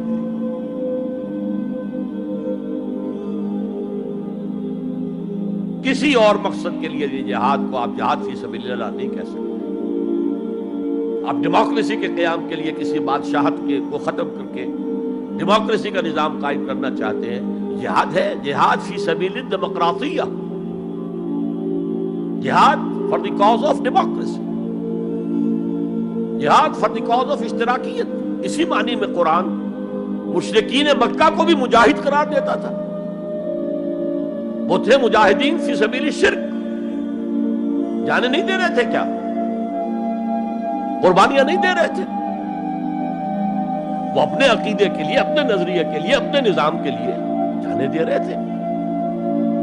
تو یہ ہے جہاد نظریے اور نظام کے لیے۔ پھر میں تیسری مرتبہ دوہرا رہا ہوں، اگر وہ نظریہ ایمان ہے اور نظام اسلام کا ہے، قائم کرنا پیش نظر ہے، تو وہ ہے جہاد فی سبیل اللہ۔ اب اس کے 3 لیولز ہیں، اور ہر لیول پر 3 سب لیولز ہیں۔ سب سے پہلا جہاد فی سبیل اللہ کا مرحلہ ہے کہ ایمان دل میں آ گیا تو ایک کشاکش اندر شروع ہو جائے گی۔ میں اگر فرائیڈ کی اصطلاح استعمال کروں تو ایگو اور ایڈ یا لبیڈو میں تصادم ہوگا۔ آپ کے نفس کی خواہش کچھ اور ہے، ایمان کہتا ہے غلط، کشاکش ہوگی کہ نہیں؟ یہ اندرونی جہاد ہے اپنے نفس کے خلاف۔ جیسے فرعون نے کہا تھا الیس لی ملک مصر وہذہ الانہار تجری من تحتی، کیا میں بادشاہ نہیں ہوں مصر کا؟ مصر کی حکومت میری نہیں ہے؟ اور کیا یہ ساری نہریں جو ہے میرے نظام کے تحت نہیں چل رہی؟ اسی طرح برا نہ مانیے، ہمارا نفس کہتا ہے یہ جسم میرا ہے، میری ملکیت ہے، اٹس مائی ڈومین، میری خواہش پوری کرنی ہوگی۔ جیسے اس نے کہا میں نہیں جانتا کوئی خدا ہے میرے سوا اور میرے اوپر، میں نہیں مانتا۔ نفس بھی کہتا میں نہیں ماننے کو تیار، کیا حلال ہے کیا حرام ہے، کیا جائز ہے کیا ناجائز، میری خواہش پوری کرو۔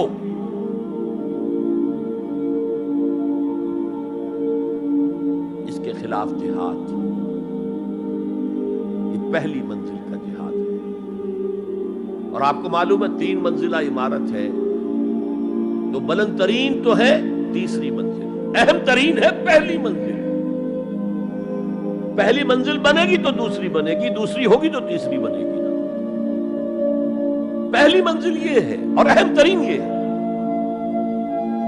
اسی لیے مولانا روم نے کہا نفس ماں ہم کم ترس فرعون نیست، میرا نفس بھی فرعون سے کم نہیں ہے، لیکن ایراعون نیست، اس کے پاس لاؤ لشکر تھا، اس نے زبان سے بھی کہہ دیا تھا انا ربکم الاعلی، میں ہوں خدا۔ میرا نفس بیچارہ اس کے پاس کوئی لاؤ لشکر نہیں، زبان سے تو یہ کچھ نہیں کہتا، اندر یہی کہتا میں بادشاہ ہوں اس وجود کا، میری مرضی پوری۔ اسٹرگل اگینسٹ دس بیسر سیلف، ایک سیلف ہے اونچی سیلف، خودی، انا، ایگو، اور ایک ہے یہ بیسر سیلف، ہماری جبلتیں، جو اندھی بہری ہیں، جو حلال اور حرام سے انہیں کوئی غرض نہیں ہے، ان کے خلاف جہاد کرنا۔ آپ نے فرمایا صلی اللہ علیہ وسلم، المجاہد من جاہد نفسہ، اصل مجاہد وہ ہے جو اپنے نفس کے خلاف جہاد کر سکے۔ تمہارے اندر یہ دشمن تو بیٹھا ہوا ہے، تکڑا ہے، تمہیں کنٹرول کر رہا، چلے آؤ باہر کے دشمنوں سے جہاد کرنے کے لیے۔ تم نے ٹانگے کو گھوڑے کے آگے باندھ دیا۔ اور ایک دفعہ حضور سے پوچھا گیا، ای الجہاد افضل یا رسول اللہ، اے اللہ کے رسول سب سے افضل جہاد کون سا ہے؟ فرمایا ان تجاہد نفسک فی طاعت اللہ، اپنے نفس کے خلاف جہاد کرو، اسے اللہ کا مطیع کرو۔ یہ جو اندر کی کشمکش ہے، کشاکش ہے، یہ جہاد فی سبیل اللہ کا نقطۂ آغاز، اللہ کا مطیع بنانا ہے نفس کو۔ اس کے ساتھ دو سب لیول اور ہیں۔ اس نفس کو بھڑکانے والی ایک قوت ہے انویزیبل، اور ویزیبل بھی ہے۔ انویزیبل قوت سب سے بڑی ابلیس، شیطان، لعین، اور اس کے چیلے چاٹے جنات میں سے، اور ویزیبل میں انسانوں میں جو اس کے ایجنٹ ہے، جو فحاشی کو کلچر کا نام دے، یہ اس ابلیس کے چیلے ہیں۔ ان کے خلاف جہاد نہیں کریں گے آپ، اگر آپ ان کے خلاف ایگریسو ایٹیٹیوڈ اختیار نہیں کریں گے تو آپ ان کے دباؤ میں آ جائیں گے۔ ان الشیطان لکم عدو فاتخذوہ عدوا، اے لوگوں یہ شیطان تمہارا دشمن ہے، اس کو اپنا دشمن سمجھو۔ وہ تمہیں سبز باغ دکھاتا ہے، بدی کو مزین کر کے دکھاتا ہے، اچھے اچھے نام اس کے رکھ دیتا ہے، اور تمہیں آمادہ کرتا ہے بدی کے ارتکاب پر۔ نہیں، وہ تمہارا دشمن ہے۔ افتتخذونہ وذریتہ اولیاء من دونی، تم مجھے چھوڑ کر اسے اور اس کے چیلے چانٹوں کو تم اپنا دوست بناتے ہو۔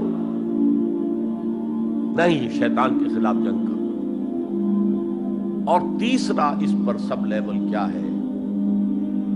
معاشرہ اگر بگڑا ہوا ہے، اس کا عمومی رجحان برائی کی طرف ہے، تو سوشل پریشرز آپ کو ادھر دھکیلتے ہیں۔ جیسے کہ اگر کوئی موب جا رہا ہے تو اس کے ساتھ چلنا تو بہت آسان ہے، وہ خود ہی آپ کو دھکیلتا ہوا لے جائے گا۔ اس کے خلاف چلنا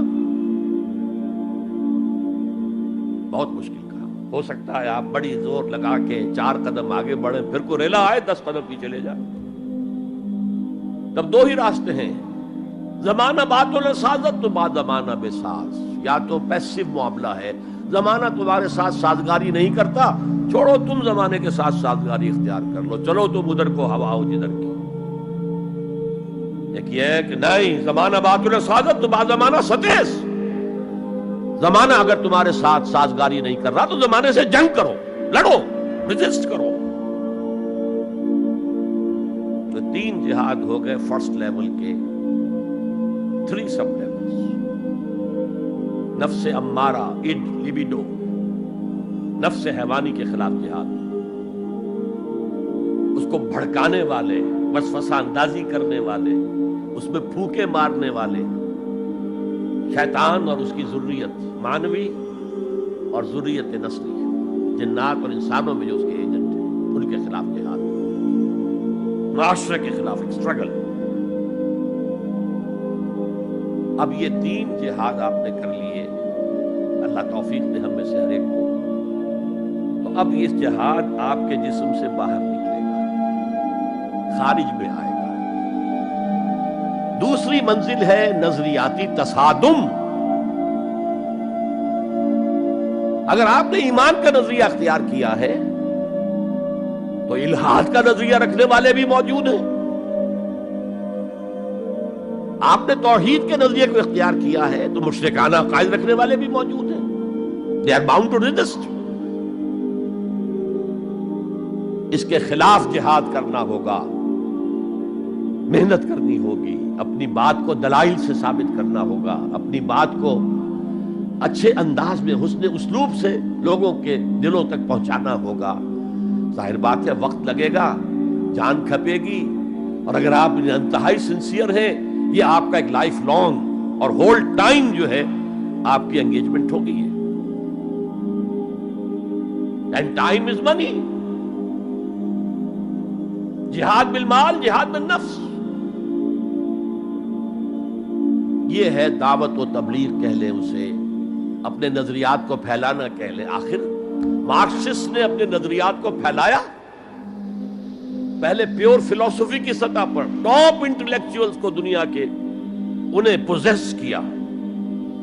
اس کے بعد ادب کے ذریعے سے، ڈراموں کے ذریعے سے، شاعری کے ذریعے سے، افسانوں کے ذریعے سے وہ فکر جو تھا طبقاتی شعور، کلاس کانشسنس کا شعور پیدا کیا. اور ہوتے ہوتے یہاں تک کہ ریڈی والے کی زبان پر بھی لفظ آ گیا استحصال. او اتنا ثقیل عربی لفظ، استحصال کر رہے ہیں. یہ سارا کام یوں ہی تو نہیں ہوگے. کتنے ادیبوں نے، کتنے ڈرامہ نویسوں نے، کتنے شاعروں نے اس فلسفے کو پھیلایا. اچھا، اس کے بھی 3 سب لیولز ہیں. ہر انسانی معاشرہ 3 سطح کے لوگوں پر مشتمل ہے. ایک انٹلیکچوئل مائنورٹی ہوتی ہے، انٹیلیجنسیا ہوتا ہے، یا جسے ایک اور اصطلاح میں کہتے ہیں brain trust of the society. They control direction and destination of the society. ہوتے ہیں مائنورٹی، مائنیوٹ مائنورٹی، لیکن ان کا اور پوری قوم کا جو باہمی رشتہ ہے وہ کیا ہے؟ جیسے یہ دماغ اور پورا جسم. میری ٹانگیں مجھے لے کر چل سکتی ہیں، دوڑ سکتی ہیں، اگرچہ اب میں دوڑ نہیں سکتا گھٹنوں کے آپریشن کے بعد، لیکن بہرحال دوڑا بھی کرتا تھا. لیکن کدھر جانا ہے اس کا فیصلہ یہاں ہوتا ہے. یہ صلاحیت ٹانگوں میں نہیں ہے. ہاں، یہاں سے فیصلہ ہو دوڑو، دوڑیں گے. ہاتھ پکڑ سکتا ہے کسی چیز کو، کس کو پکڑے کس کو نہ پکڑے. ہو سکتا ہے کہ آپ نے ہاتھ بڑھا بھی دیا ہو، کسی کو لکڑی سوکھی سمجھ کر آپ جو ہے جنگل کے اندر سے ایندھن جمع کر رہے ہیں، اچانک آنکھ نے دیکھا وہ تو حرکت کر رہی ہے، فوراً اطلاع گئی، ارے یہ تو سانپ معلوم ہوتا ہے، یہاں سے حکم آیا ہاتھ کھینچ لو، فوراً کھینچ لیا. تو کنٹرول تو یہ کر رہا ہے. ماسز کسی معاشرے کی نہ ڈائریکشن معین کر سکتے ہیں، نہ اس کی ڈیسٹینیشن کا فیصلہ کر سکتے ہیں. یہ اس کا انٹیلیجنسیا ہے، یہ اس کا برین ٹرسٹ ہے، یہ اس کا انٹلیکچوئل ایلیٹ ہے. لہذا اس نظریاتی تصادم میں بھی پرائرٹی نمبر 1 وہ طبقہ ہے. اگر وہ آپ کے نظریات کے قائل نہیں ہوں گے، حامل نہیں ہوں گے، there can be no collective change in this society. افراد کچھ مل جائیں گے آپ کو، افراد کے اندر ہوتے ہیں جو قبول کر لیتے ہیں بس، لیکن معاشرہ ان کے کنٹرول میں. اور اس سطح کے لوگوں کو دعوت دینا، تبلیغ کرنا آسان کام نہیں. آپ کو دلیل سے بات کرنی ہوگی، آپ کو ان کے نظریات کا تجزیہ کرنا ہوگا، اس میں کتنا حصہ غلط ہے، کتنا صحیح ہے. ان کے دماغوں میں مارکسزم گھسا ہوا ہے، ان کے دماغوں میں فرائیڈزم گھسا ہوا ہے، ان کے دماغوں میں ڈاروینزم گھسا ہوا ہے، ان کے دماغوں میں لاجیکل پازیٹیوزم گھسا ہوا ہے. ہاں، کچھ لوگ رہے ہیں آئیڈیلسٹ بھی. ایک ہندوستان میں مسلمان پیدا ہوا آئیڈیلسٹ فلسفی علامہ اقبال، اور دوسرے ہندو رادھا کرشنن، بہت بڑے آئیڈیلسٹ، اس میں کوئی شک نہیں. اور ان کو اللہ نے لمبی عمر بھی دی، تو انہوں نے جو تصانیف فلسفے پر لکھی ہیں علامہ اقبال نہیں لکھ پائے. تو یہ جو طبقہ ہے یہ عام واعظ و نصیحت سے اثر قبول نہیں کرتا. Because there is a barrier in their minds, in their brains. You have to pierce through that barrier, and only then you can approach their hearts. ان کے دلوں تک رسائی نہیں ہو سکتی براہ راست جب تک کہ یہ خول جو ہے، یہ نظریاتی خول، اس کو پیئرس نہ کیا جائے. اور اس کو پیئرس کرنا آسان نہیں ہے. کچھ ذہین نوجوان، فتین نوجوان، اعلیٰ صلاحیتوں والے نوجوان اپنی پوری زندگی اسی کام کے لیے وقف کریں کہ ایک طرف ان جدید علوم و نظریات کو گہرائی میں اتر کر پڑھنا ہے اور سمجھنا ہے. جب تک آپ ان نظریات کو جانیں گے نہیں، نفی کیسے کریں گے؟ آپ کیسے آج تجزیہ کریں گے کہ اس میں یہ حصہ صحیح ہے، یہ حصہ غلط ہے؟ اور دوسری طرف قرآن کی گہرائی میں غوطہ زنی کرنی ہے تاکہ ہدایت جو اللہ کی آئی ہوئی ہے اس کو آپ اچھی طرح سمجھیں، اور پھر اس نور کی روشنی میں پھر آپ لوگوں کو ان چیزوں کے خلاف متنبع کریں کہ اس میں یہ غلطی ہے، اس میں یہ غلطی ہے، اکنامکس کی یہ تھیوری غلط ہے، باطل ثابت ہو چکی ہے، ڈارونزم جو ہے وہ بایولوجی کے میدان میں شکست دیا جا چکا ہے۔ لیکن یہ کہ یہ تو کام کرنا جو ہے it's a lifelong affair. اب ظاہر بات ہے آپ کے علم میں شاید ہو کہ جب مارکس کتاب لکھ رہا تھا ڈاس کیپیٹال تو اسے فاقے آ رہے تھے، اسے کچھ سپورٹ کرتا تھا اینجلز، لیکن یہ کہ کچھ عرصہ ایسے بھی ہوا ہے کہ وہ بھی سپورٹ نہیں کر سکتا، لیکن پھر اس کی کتاب نے دنیا کو پوزیس کیا ہے، اس کے فلسفے نے لوگوں کو اپنی گرفت میں لیا ہے، تبھی تو پھر انقلاب برپا ہوا۔ اسی طریقے سے جب تک کہ کچھ نوجوان اسے اپنا پوری زندگی کا کیریئر نہیں بنائیں گے، اس کا کوئی امکان نہیں ہے کہ اس طبقے میں آپ کوئی ڈینٹ بھی ڈال سکے۔ اور اگر یہ نہیں ہوگا تو society as a whole, the state as a whole will never accept any change. اس سے نیچے آئیے، عوام الناس، ان کے دماغ کلین سلیٹ کی طرح ہے، اس میں نہ کوئی خناس ڈارونزم کا بھرا ہوا ہے، نہ فرائیڈزم کا ہے، نہ مارکسزم کا ہے، کچھ بھی نہیں، کلین سلیٹ ہے۔ اس کو واعظ و نصیحت کے ذریعے سے ایسی بات جو از دل خیزت بر دل ریزت، دل سے اٹھے دل پہ اتر جائے، سادہ ترین زبان میں بھی بات کرو وہ قبول کریں گے، بس صرف اس کی ایک شرط ہے، آپ کا عمل بھی گواہی دے رہا ہو کہ آپ واقعی جو کہہ رہے ہیں اس پر خود بھی عمل کر رہا ہے۔ یہ اگر پہلی منزل آپ سر کر آئے ہیں تب تو ٹھیک ہے، اگر پہلی منزل آپ نے سر نہیں کی اور آپ شروع ہو گئے مبلغ کی حیثیت سے، تو ایسا مبلغ جو ہے وہ اسلام کو بدنام کرے گا۔ وَمَنْ أَحْسَنُ قَوْلًا مِّمَّنْ دَعَا إِلَى اللَّهِ وَعَمِلَ صَالِحًا وَقَالَ إِنَّهُ مِنَ الْمُسْلِمِينَ۔ اس شخص سے بہتر بات اور کس کی ہوگی جو اللہ کی طرف بلائے اور عمل نیک کرے اور کہے کہ میں بھی مسلمانوں میں سے ہوں، میں بھی کوئی بڑا اونچا آدمی نہیں ہوں، کوئی بہت اعلیٰ تم سے برتر نہیں ہوں، کہ خاص لیول پر جب انسان دینی اعتبار سے پہنچ جاتا ہے تو اب سب سے بڑا فتنہ جو لاحق اسے ہو سکتا ہے وہ تکبر کا ہے، دوسروں کو بنظر استحقار دیکھنا۔ اگر یہ نہیں ہے سنسیریٹی کے ساتھ اپنے مخاطب کی خیر خواہی اس کے ساتھ آپ بات کر رہے ہیں، تو یہ ہے موعظہ حسنہ۔ یہ میں جو کچھ بیان کر رہا ہوں یہ سورہ نحل کی آیت، ادعو الی سبیل ربک بالحکمہ، یہ ٹاپ لیول کے اوپر حکمت سے، دانشمندی سے، اور حکمت کسے کہتے ہیں؟ عقل کا سفر فطرت کی رہنمائی میں، اس کا نتیجہ حکمت ہے۔ عقل خالص کا نتیجہ فلسفہ ہے، فلسفے کی منزل سکیپٹسزم ہے یا ایگنوسٹسزم ہے، لا ادریت ہے یا ارتیابیت ہے، ثم لم یرتابوا آج ہم نے پڑھا ہے، وہی ارتیابیت ہے۔ تھرڈ لیول ہے کہ ہر معاشرے کے اندر کچھ جنہیں ہم سمجھیں گے کہ گمراہ کن طبقات ہیں، گمراہ کرنے والے، ان کی تبلیغی سول سروس موجود ہوتی ہے، انہیں تنخواہیں ملتی ہیں اسی کی کہ وہ آپ کے نظریے کی نفی کریں اور اپنا نظریہ، اپنا عقیدہ پھیلائیں۔ یہ لوگ ادھار کھائے بیٹھے ہوتے ہیں، یہ سمجھنے کے موڈ میں کبھی نہیں ہوتے، ان کا تو انداز مناظرانہ ہوتا ہے، بس سمجھنا سمجھانا پیش نظر نہیں ہوتا۔ You have to meet them in their own elements۔ اگر نہیں کریں گے تو عوام الناس پر بہت برا اثر ہوگا، عوام الناس جو ہے وہ تو پھر زیر اثر آ جائیں گے ان کے، جیسے کہ پادری فینڈر آیا تھا انڈیا میں، ابھی جب کہ ایسٹ انڈیا کمپنی کی حکومت شروع ہوئی تھی، کلکتے ہی سے انگریز شروع ہوئے تھے، کلکتے ہی سے مشنری وقت شروع ہوا تھا، وہیں پہلا پریس لگا تھا، وہیں اردو کی بائبل چھپی تھی،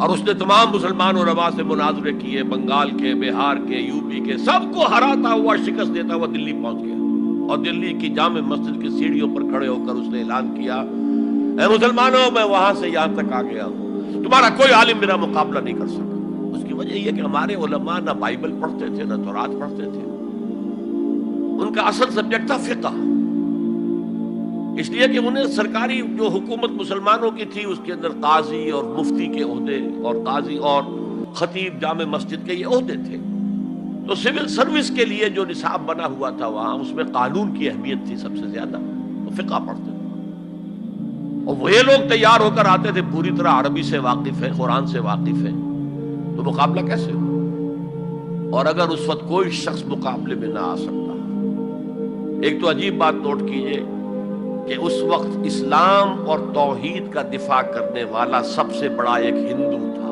راجا رام موہن رائے، آئینہ تثلیث اس نے کتاب لکھی ہے جس میں کہ ٹرینٹی جو عیسائیت کی بنیاد ہے اس کی نفی کی اور توحید کا اس بات لکھا ہے۔ بہرحال پادری فینڈر کے مقابلے میں کوئی اگر نہ آتا تو کیا اثر ہوتا علماء پر؟ ویسے ہمیں انگریزوں نے فتح کر لیا، ہمارے مذہب کو عیسائیوں نے فتح کر لیا، لیکن اللہ کا فضل ہوا، کرم ہوا، ضلع مظفر نگر کا ایک قصبہ کیرانہ ہے، مولانا رحمت اللہ کیرانوی رحمت اللہ علیہ وہ میدان میں آئے، انہوں نے شکست فاش دی، فینڈر کو بھاگ گیا ہندوستان سے۔ تو یہ جدال اس کو قرآن کہتا ہے، مناظرہ نہیں، عام لفظ استعمال ہوتا ہے مناظرہ، قرآن کہتا ہے مجادلہ، لیکن اس کے لیے بھی کیا کہتا ہے؟ جدال بھی کرو تو خوبصورت طریقے سے، گالت گلوچ نہ کرو، لوگوں کی توہین نہ کرو، ان کے جھوٹے معبود ہیں تو انہیں گالیاں مت دو، شریفانہ انداز میں بات کرو۔ یہ تین لیولز دعوت، ظاہر بات ہے کہ اس طرح کے مناظرے کے لیے بھی اسپیشل ٹریننگ کی ضرورت ہوتی ہے۔ اگر آپ ان مذاہب کی گہرائی میں نہیں اترے ہوئے، ان کی تاریخ کی جو ہے پورا پس منظر آپ کو معلوم نہیں، ان کے اسکرپچرز کو آپ نے نہیں پڑھا ہے، تو آپ کیسے کریں گے مناظرہ؟ تو یہ تین سب لیولز ہیں دعوت و تبلیغ کے، جہاد کے، جس میں جان بھی لگتی ہے، مال بھی لگتا ہے۔ ایک ادعو الی سبیل ربک بالحکمہ for the elite, intellectual elite, والموعظۃ الحسنہ فار دی کامن ماسز، وجادلہم باللتی احسن، اور جدال اور مجادلہ کرو ان کے ساتھ، لیکن بہت عمدہ طریقے سے، خوش اسلوبی سے، اس میں تہذیب ہونی چاہیے، شائستگی ہونی چاہیے، اگر وہ کہیں اس سے نیچے گر رہے تو مت گرنا۔ 2 لیولز اور 6 سب لیول ہو گئے، اب آئیے اس کا چوٹی کا جہاد ہے نظام کو بدلنا۔ مارکسزم کو مانا ہے تو فرض ہے کہ کمیونزم نافذ کرو، یہ سخت ترین مرحلہ ہے، اس لیے کہ ظاہر بات ہے کہ خلا تو کہیں ہے نہیں، کوئی نہ کوئی نظام تو ہے، وہ نظام اپنے آپ کو ڈیفینڈ کرتا ہے، وہ سٹیٹس کو وہ چاہتا ہے، اس کے ساتھ جو پریولیج کلاسز ہیں وہ چاہیں گی نظام یہی رہے، اسی کی شاخوں پر تو ہمارے آشیانے بنے ہوئے، ہمارے گھونسلے، ہمارے مفادات پر زد پڑ رہی ہے۔ Grid up your lines, resist them. یہ معاملہ ہے جس میں تصادم آتا ہے، نظام تصادم کے بغیر نہیں بدل سکتا۔ دعوت کے ذریعے آپ سلیم الفطرت سلیم العقل لوگوں کو کھینچ لیں گے، لیکن لاتوں کے بھوت باتوں سے نہیں مانتے، جن کے ویسٹرن انٹرسٹ ہے وہ نہیں چھوڑیں گے۔ ان میں سے بھی ہو سکتا ہے نکل آئے، ابو بکر صدیق انہی میں سے تھے، عثمان غنی انہی میں سے تھے، لیکن نکل آتے، لوگ نکل آتے، لیکن اکثریت ان کی وہ ڈٹ جاتی ہے۔ گرڈ اپ یور لائنز، اپنے مفادات کا تحفظ کرو، بچاؤ اپنے مفادات کو، تو تصادم بیکمز انیویٹیبل، انیویٹیبل، انیویٹیبل۔ اس تصادم کی بھی 3 سٹیجز ہیں، وہی میں نے کہا تھا نا، 3 سب سٹیجز ہر سٹیج پر۔ پہلی یہ ہے جسے پیسو ریزسٹنس کہا جائے گا۔ ظاہر بات ہے کہ کانفلکٹ تو انقلابی لوگوں نے پیدا کیا ہے نا، معاشرہ تو بس رہا تھا، غلام اپنے قسمت پر شاکر و صابر تھے، قربا کہتے تھے ہماری تقدیر ہی یہ ہے، ٹھیک ہے، اسی لیے تو مارکس نے کہا کہ یہ اوپیم آف دی ماسز ہے مذہب.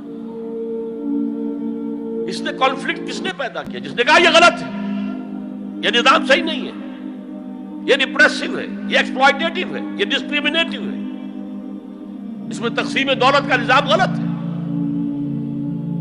ایک طرف ارتکاز دولت ہے، دوسری طرف احتیاج ہے، بھوک ہے، مفلسی ہے، قلاشی ہے. جو یہ کہتے ہیں تو گویا کہ ایک تالاب پرسکون تھا، اس نے پتھر تو آپ نے مارا نا. اب جو لہریں اٹھیں گی تو be prepared to face the music.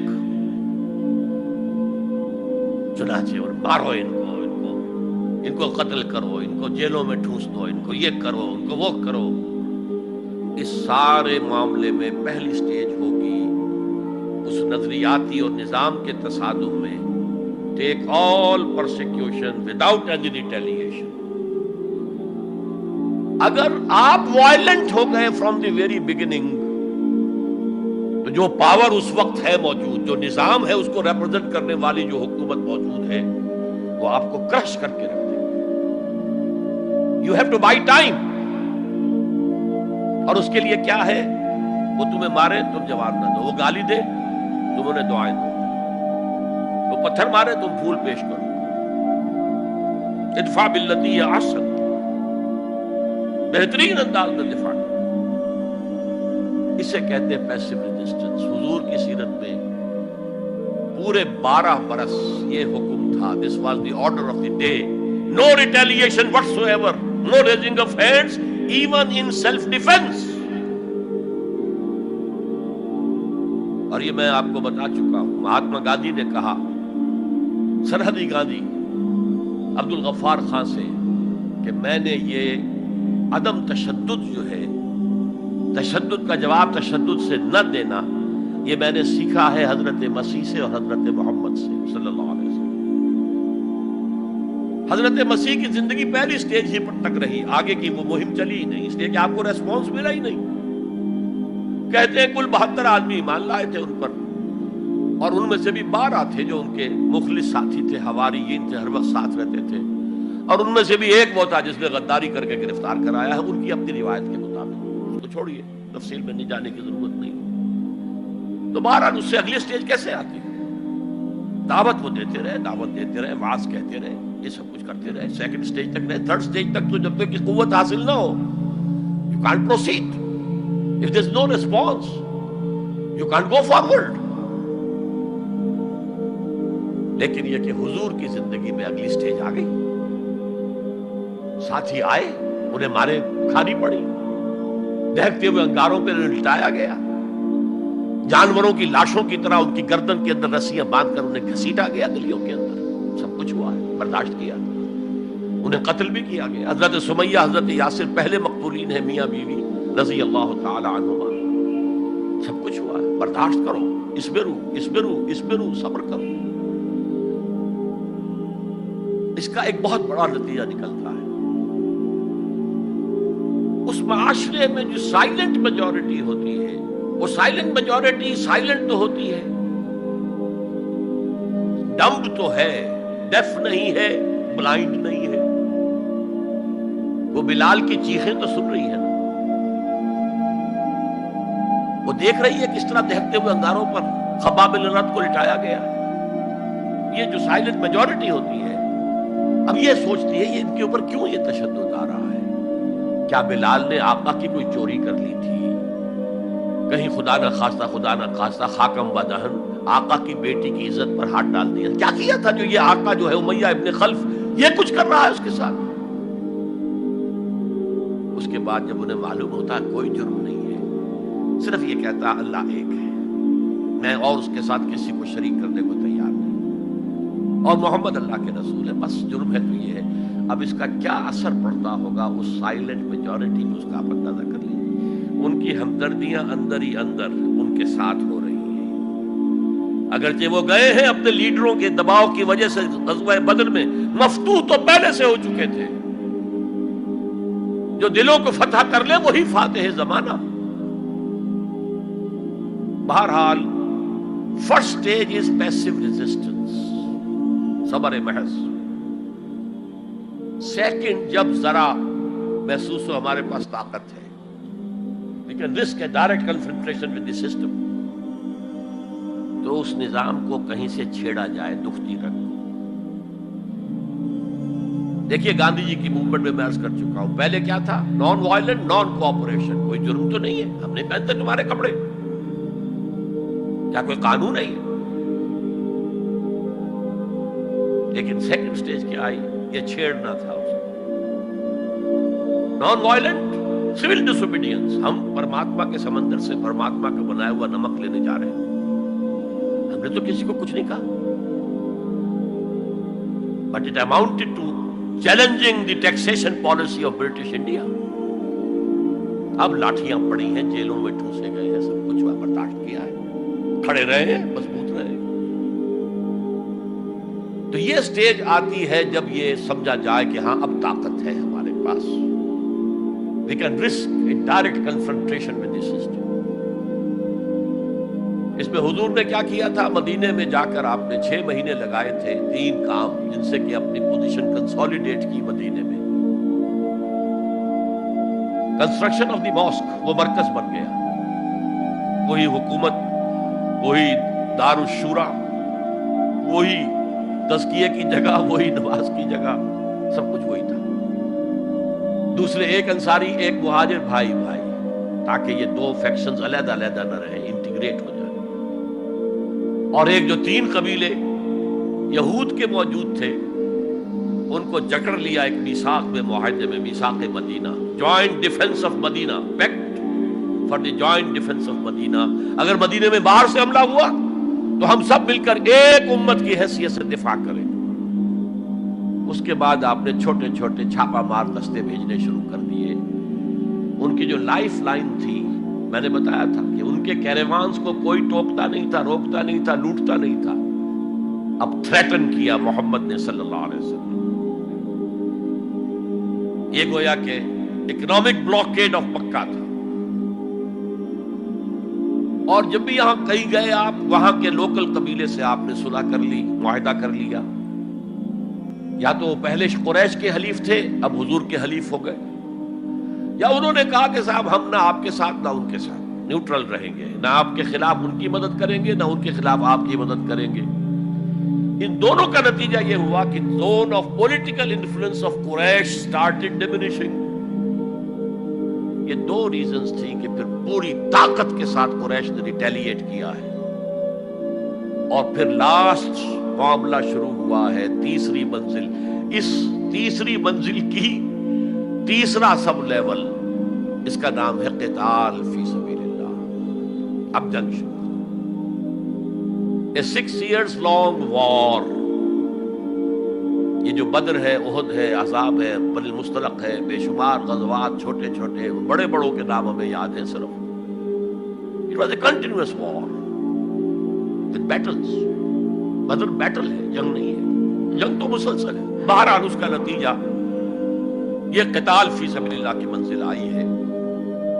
چونکہ یہ ساری 8 منزلیں طے کر کے یہاں پہنچے تھے، لہذا کامیابی ہو۔ اگر ایسے ہی اچھل کر نئی منزل پر پہنچ جاتے تو نیچے گر کر ختم ہوتے۔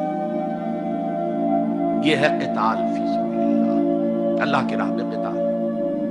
بہرحال آج کے انقلاب اسلامی کے لیے پہلے 5 سٹیپ جو کہ دور رہیں گے۔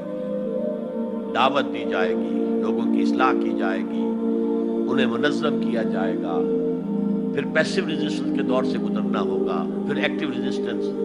لیکن آخری جو ہے 2 طرفہ جنگ کی بجائے 1 طرفہ جنگ۔ آپ یہ نہ سمجھیے گا میں ہندوستان میں تقریر کر رہا ہوں تو میں گاندھی جی کی تعریف کر رہا ہوں، یہ میری تقریریں کیسٹ پہلے سے موجود ہے، میں نے ہمیشہ نام لیا ہے کہ آج کے دور میں اس انقلابی عمل کی آخری سٹیج کیا ہوگی، اس کے ضمن میں مہاتما گاندھی کا پروسیس درست ہے۔ نان وائلنٹ، نان کوآپریشن، ترک موالات، نان وائلنٹ، سول ڈس اوبیڈینس۔ لیکن یہ سٹیجز کب آئیں؟ جب گاندھی لیڈر بن چکے تھے۔ ان کا یہ کہہ دینا کافی تھا کہ بدیشی کپڑا ہم نہیں پہنیں گے اور ہم اپنا چرخہ چلائیں گے، پورے ہندوستان میں چرخے چلنے شروع ہو گئے، لیڈر تو پہلے کوئی ہونا۔ تو یہ اجتہاد جو ہے اس کو آج ہمیں قبول کرنا ہوگا۔ ہمارے لوگ کچھ دوسرے راستوں پر چلے ہیں جس کی وجہ سے دنیا کو موقع ملا ہے کہ وہ جہاد کے لفظ کو خوب اچھالیں اور بدنام کریں، حالانکہ جہاد کا یہ پروسیس سامنے ہو تو کسی سلیم الفطرت انسان، کسی سلیم العقل انسان کو اس پر اعتراض کا کوئی بھی حق حاصل نہیں ہوگا۔ بارک اللہ لی و لکم فی القرآن العظیم ونفعنی و ایاکم بالآیات